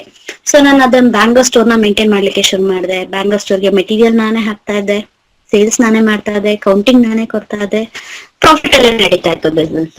ಹೀಗೆ ಫಸ್ಟ್ ಇಯರ್ ಮುಗೀತು, ಸೆಕೆಂಡ್ ಇಯರ್ ಜಾಯ್ನ್ ಆದೆ. ಸೆಕೆಂಡ್ ಇಯರ್ ಅಲ್ಲೂ ನಮ್ಗೆ ಹೀಗೆ ಕಂಟಿನ್ಯೂ ಆಯ್ತು. ಅದಾದ್ಮೇಲೆ ನನಗ್ ಸಡನ್ ಆಗಿ ಒಂದು ಆಘಾತ ಕಾರಿತ್ತು. ಅದು ನನ್ ಪಾಲಿಗೆ ಶಾಪವೋ ಇದುವರೆಗೂ ನನಗೆ ಗೊತ್ತಾಗಿಲ್ಲ. ಕ್ವೆಶನ್ ಮಾರ್ಕ್ ಆಗಿ ಉಳಿದಿದೆ ನನ್ನ ಲೈಫ್ ಅಲ್ಲಿ. ಅದು ಆ ದಿನನ ಮರೆಯೋದಿಕ್ ಆಗಲ್ಲ ನನ್ಗೆ. ಅವತ್ತು ನನ್ನ ಮನೆಗೆ ನನ್ನ ಸೋದರ ಮಾವ ಬಂದ್ರು. ಮಾವ ಬಂದೇನ್ ಹೇಳಿದ್ರು, ನಮ್ಮಮ್ಮನಿಗೆ ಹೇಳಿದ್ರು, ಒಂದೊಳ್ಳೆ ಹುಡುಗ ಇದ್ದಾನೆ, ತುಂಬಾ ಚೆನ್ನಾಗಿ ನೋಡ್ಕೋತಾನೆ, ಗವರ್ಮೆಂಟ್ ಜಾಬ್, ಸೆಟಲ್ಡ್ ಆಗಿದ್ದಾನೆ, ನಿನ್ನ ಮನೆಗೆ ಗಂಡ್ ಮಕ್ಳಿಲ್ಲ ಅನ್ನೋ ಕೊರತೆ ನಾನು ನೀಗಿಸ್ತಾನೆ, ಸೊ ನೀನು ಒಳ್ಳೆ ಮದ್ವೆ ಮಾಡು ಅಂತ ಹೇಳಿ ನಮ್ಮಮ್ಮಂಗೆ ಹೇಳಿದ್ರು. ಅಮ್ಮ ಏನ್ ಮಾಡಿದ್ರು, ಖುಷಿ, ಮಗಳು ಸೆಟಲ್ ಆಗ್ತಾಳೆ, ಇಷ್ಟು ದಿನ ಕಷ್ಟಪಟ್ಟಿದ್ದಾಳೆ, ಇನ್ಮೇಲಾದ್ರೂ ಸೆಟಲ್ ಆಗ್ತಾಳೆ ಅನ್ನೋ ಒಂದು ಮನೋಭಾವನೆಯಲ್ಲಿ ಏನ್ ಮಾಡಿದ್ರು, ಒಪ್ಕೊಂಡ್ರು. ಸೊ ಅದಾದ್ಮೇಲೆ ನನ್ನ ಮದ್ವೆ ಮಾಡಿ ಕೊಟ್ರು. 2013 ಏಪ್ರಿಲ್ 14-15ಕ್ಕೆ ನನ್ನ ಮದ್ವೆ ಆಯ್ತು. ಮದ್ವೆ ಆದ್ಮೇಲೆ ಬೆಂಗಳೂರ್ನ ಕಂಪ್ಲೀಟ್ ಆಗ್ಬಿಟ್ಟೆ. ಬೆಂಗಳೂರ್ನ ಬಿಟ್ಟು ನಾನು ರಾಮನಗರ ಜಿಲ್ಲೆಯ ಮಾಗಡಿ ತಾಲೂಕಿನ ಗುಡಮನಹಳ್ಳಿ ಬಂದೆ. ಇದಾದ್ಮೇಲೆ ಹೇಗಾಯ್ತು ಅಂದ್ರೆ 4 ಗೋಡೆಗಳ ಮಧ್ಯೆ ನನ್ನ ಪ್ರಪಂಚ ಆಗೋಯ್ತು. ಅಲ್ಲಿವರೆಗೂ ಜಿಂಕೆ ತರ ಆಡ್ಕೊಂಡು 10 ಜನ ಜೊತೆ ಮಾತಾಡ್ಕೊಂಡು ಇದಂತ ಹುಡುಗಿ ಅಟ್ಟೆ ಟೈಮ್ 4 ಗೋಡೆಗಳ ಮಧ್ಯೆ ಬಂದಿ ಆಗೋದ್ಲು. ಅವಳಿಗೆ ಬೇರೆ ಪ್ರಪಂಚನೇ ಕಾಣ್ತಾ ಇಲ್ಲ. ಮನೆ ಬೆಳಗ್ಗೆ ಎದ್ದು ತಿಂಡಿ, ಅಡಿಗೆ, ಊಟ, ಅತ್ತೆ ಮಾವ, ಮೈದ, ಗಂಡ, ಇದೇ ಅವಳ ಪ್ರಪಂಚ ಆಗೋಯ್ತು. ಮದ್ವೆ ಆದ 1 ವರ್ಷಕ್ಕೆ ಮಗು ಆಯ್ತು. ನೆಕ್ಸ್ಟ್ 2014 ಅಲ್ಲಿ ನನ್ ಮಗ ಹುಟ್ಟದ. ಅದಾದ್ಮೇಲೆ ಮತ್ತೆ 2 ವರ್ಷ ಗ್ಯಾಪ್. 2016 ನನ್ ಮಗಳಾದ್ಲು. ಸೊ ಈ ಗ್ಯಾಪ್ ಅಲ್ಲಿ ನನಗೆ ಏನಾಯ್ತು ಅಂದ್ರೆ ಶ್ರೀ ಶಕ್ತಿ ಸಂಘ ಅಂತ ಹೇಳಿ ನನ್ನ ಅತ್ತೆ ಸೇರ್ಕೊಂಡಿದ್ರ ಆ ಸಂಘಕ್ಕೆ. ಅದ್ರಿಂದ ನನ್ಗೊಂದು ಆಫರ್ ಬಂತು. ಜಲನಯನ ಅಂತ ಹೇಳಿ ಒಂದು ಸಂಸ್ಥೆಯವ್ರು ಏನ್ ಮಾಡಿದ್ರು, ಹೆಣ್ಣು ಮಕ್ಕಳಿಗೆ ಟ್ರೈನಿಂಗ್ ನ ಕೊಡ್ತಾ ಇದ್ರು, ಸ್ಕಿಲ್ ಬೇಸ್ಡ್ ಟ್ರೈನಿಂಗ್. ಅವಾಗ ನಾನು ಕ್ಯಾರಿಂಗ್ ಇದೆ, ನನ್ ಮಗನಿಗೆ ನಾನು 7 months ಪ್ರೆಗ್ನೆಂಟ್ ಇದೆ. ನಾನು ಆ ಟ್ರೈನಿಂಗ್ ನ ತಗೋಬೇಕಾದ್ರೆ ಈ ಅಗರಬತ್ತಿ ಏನಿದೆ ಮಿಷಿನ್ ಮೇಡ್, ಇವಾಗ ಆ ಮಿಷಿನ್ ಮೇಡ್ ಬಗ್ಗೆ ನನಗೆ ಐಡಿಯಾ ಇರಲಿಲ್ಲ. ಅಗರಬತ್ತಿ ಅಂದ್ರೆ ಕೈನಲ್ಲಿ ಉಸಿತಾ ಇದ್ರು, ಅದನ್ನ ರೂಲ್ ಮಾಡ್ತಾ ಇದ್ದಂತವ್ರು ನಮ್ಮ ಅಲ್ಲಿ ಬೆಂಗಳೂರಲ್ಲಿ ಪ್ರಾಪರ್ ಆಗಿ ಇದನ್ನ ರೂಲ್ ಮಾಡ್ತಾ ಇದ್ದವರು ಮರಾಠೀಸು ಮತ್ತೆ ಮುಸ್ಲಿಮ್ಸ್ ಅವರು. ಸೊ ಇದ್ ನನಗೆ ಚೆನ್ನಾಗ್ ಗೊತ್ತಿತ್ತು. ಈ ಫೀಲ್ಡ್ ಗೆ ನಾವು ಬರೋದಿಕ್ ಆಗಲ್ಲ ಅಂತ ಗೊತ್ತಿತ್ತು. ಸೊ ಆಮೇಲೆ ನನ್ಗೆ ಅದು ಕ್ವಶನ್ ಆಯ್ತು, ಇವ್ರು ಹೇಗೆ ನನಗೆ ಅಗರಬತ್ತಿ ಟ್ರೈನಿಂಗ್ ನ ಮಿಷಿನ್ ಅಲ್ಲಿ ಕೊಡ್ತೀವಿ ಅಂತ ಹೇಳಿದ್ರು ನನ್ಗೆ ಅವಾಗ ಒಂದು ಉತ್ಸಾಹ ಬಂತು. ಕರೆಕ್ಟ್, ಇಷ್ಟು ದಿನ ನನ್ನ ತಲೆಯಲ್ಲಿ ಇದಿತ್ತು ತಪ್ಪಲ್ವಾ, ನಾವ್ ಮಾಡಕ್ ಆಗಲ್ಲ ಅಂತ ಇತ್ತು. ಅವ್ರು ರೂಲ್ ಮಾಡ್ತಿದ್ರೆ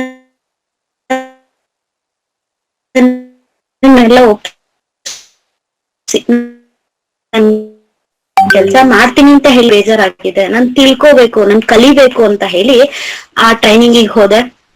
9 ದಿನಗಳ ತರಬೇತಿ ಇತ್ತದ್ ನನ್ಗೆ. 9 ದಿನಗಳಲ್ಲಿ ಸುಮಾರು 50 ಜನ ಮಹಿಳೆಯರಿದ್ವಿ. 50 ಜನ ಮಹಿಳೆಯರಲ್ಲಿ ಎಲ್ರಿಗೂ ಒಂದು ಸ್ಪೆಷಲ್ ಅಟೆನ್ಷನ್ ಇತ್ತು.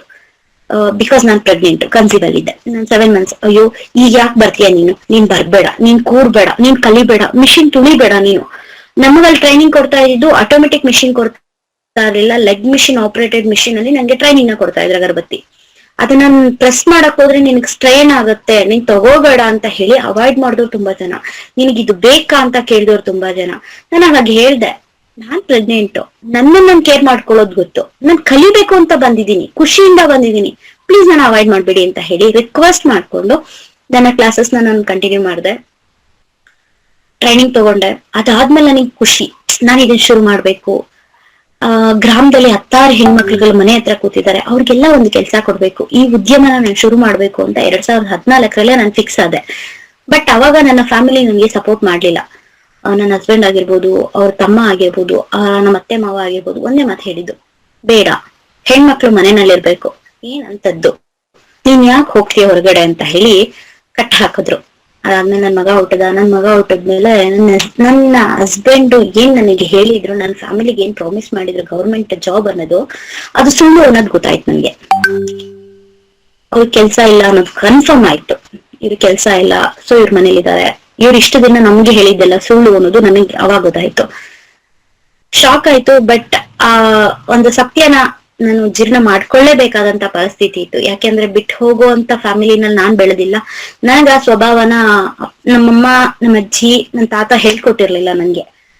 ಹೊಂದ್ಕೋಬೇಕು ಅನ್ನೋ ಒಂದು ಮೈಂಡ್ ಸೆಟ್ ಬಂದ್ಬಿಡ್ತು. ಯಾಕೆಂದ್ರೆ ನಮ್ಮಪ್ಪ ಅಮ್ಮನ್ಗೆ ಅಥವಾ ನನ್ನ ಬೆಳೆಸ್ತವ್ರಿಗೆ ನಾನ್ ತಲೆ ತಗ್ಸೋ ಕೆಲ್ಸ ಮಾಡ್ಬಾರ್ದು, ಏನೇ ಬಂದ್ರು ನಾನ್ ಫೇಸ್ ಮಾಡ್ಬೇಕು ಅಂತ ಹೇಳಿ ಅಡ್ಜಸ್ಟ್ಮೆಂಟ್ ಅನ್ನೋದನ್ನ ಕಲ್ತೆ. ಪರವಾಗಿಲ್ಲ ಆಯ್ತು ಅಂತ ಹೇಳಿ ಅವ್ರಿಗೆ ಆದಂತ ಒಂದು ಬಿಸ್ನೆಸ್ ನ ಸ್ಟಾರ್ಟ್ ಮಾಡಿದೆ. ಪೇಪರ್ ಏಜೆನ್ಸಿ ಶುರು ಮಾಡಿಸ್ದೆ. ನಾನ್ ಮಾಡ್ಬಾರ್ದಲ್ವಾ, ಬಿಸ್ನೆಸ್ ನನಗ್ ಬೇಡ ಅಲ್ವಾ, ಸೊ ನೀವು ಶುರು ಮಾಡಿ ಅಂತ ಹೇಳಿ ನ್ಯೂಸ್ ಪೇಪರ್ ಏಜೆನ್ಸಿನ ಶುರು ಮಾಡಿಸ್ದೆ. ಸುತ್ತಮುತ್ತ ಆ ಟೈಮಲ್ಲಿ ಸುತ್ತಮುತ್ತ ಯಾವುದೇ ಹಳ್ಳಿಗಳಲ್ಲಿ ನ್ಯೂಸ್ ಪೇಪರ್ ಅವೈಲಬಿಲಿಟಿ ಇರ್ಲಿಲ್ಲ. ಸೊ ಅದನ್ನ ಪ್ಲಸ್ ಪಾಯಿಂಟ್ ಆಗಿ ತಗೊಂಡು ನನ್ನ ಹಸ್ಬೆಂಡ್ ಗೆ ಹೇಳಿ ನ್ಯೂಸ್ ಪೇಪರ್ ಏಜೆನ್ಸಿನ ಶುರು ಮಾಡಿದ್ವಿ. ನ್ಯೂಸ್ ಪೇಪರ್ ಏಜೆನ್ಸಿ ನೇಮ್ ಬಂದು ಭೂಮಿಕಾ ಪೇಪರ್ ಏಜೆನ್ಸಿ ಅಂತ ಹೇಳಿ ಶುರು ಮಾಡಿಸಿದ್ವಿ. 2 ವರ್ಷ ನಾನೇ ಹ್ಯಾಂಡಲ್ ಮಾಡಿದೆ. ಬಿಲ್ಲಿಂಗ್ ಆಗಿರ್ಬೋದು, ಪರ್ಚೇಸ್ ಇರ್ಬೋದು, ಎಲ್ಲ ನಾನೇ ಹ್ಯಾಂಡಲ್ ಮಾಡಿದೆ. ಬಟ್ ಅವರು ಅದನ್ನ ಡಿಸ್ಟ್ರಿಬ್ಯೂಟ್ ಮಾಡ್ತಾ ಬಂದ್ರು. ಅದಾದ್ಮೇಲೆ ಅದ್ರಲ್ಲೂ ತುಂಬಾ ಏನ್ ಮಾಡ್ಕೊಂಡ್ರು ಅಂದ್ರೆ ಇಂಟರ್ನಲ್ಲಿ ಲಾಸ್ ಮಾಡ್ಕೊಂಡ್ರು ಅಥವಾ ಫ್ರೆಂಡ್ಸಿಗೆ ಕೊಟ್ಟರು ಗೊತ್ತಿಲ್ಲ. ಬಿಸ್ನೆಸ್ ನ ಲಾಸ್ ಮಾಡಿದ್ರು, ಕ್ಲೋಸ್ ಮಾಡೋ ಮಟ್ಟಕ್ಕೆ ಬಂತು. ಬಿಸ್ನೆಸ್ ನ ಬೇರೆಯವ್ರಿಗೆ ಬಿಟ್ಕೊಟ್ಟೆ, ಕ್ಲೋಸ್ ಮಾಡಿದೆ. ಅದಾದ್ಮೇಲೆ ಇನ್ನೊಂದು ಬಿಸ್ನೆಸ್ ತಗೊಂಡೆ, ಮೊಬೈಲ್ ಸೇಲ್ಸ್ ಅಂಡ್ ಸರ್ವಿಸ್. ನಾನ್ ಬೇಡ, ನೀವೇ ಮಾಡಿ ಅಂತ ಹೇಳಿ 2015 ಡಿಸೆಂಬರ್ ಅಲ್ಲಿ ಶುರು ಮಾಡಿದೆ ನಾನು ಅದನ್ನ. ಅದಾದ್ಮೇಲೆ ಅಷ್ಟಲ್ಲಾಗ್ಲೇ ನಾನು ನನ್ನ ಮಗಳಿಗೆ 4 months ಕ್ಯಾರಿಯಿಂಗ್ ಇದ್ದೆ.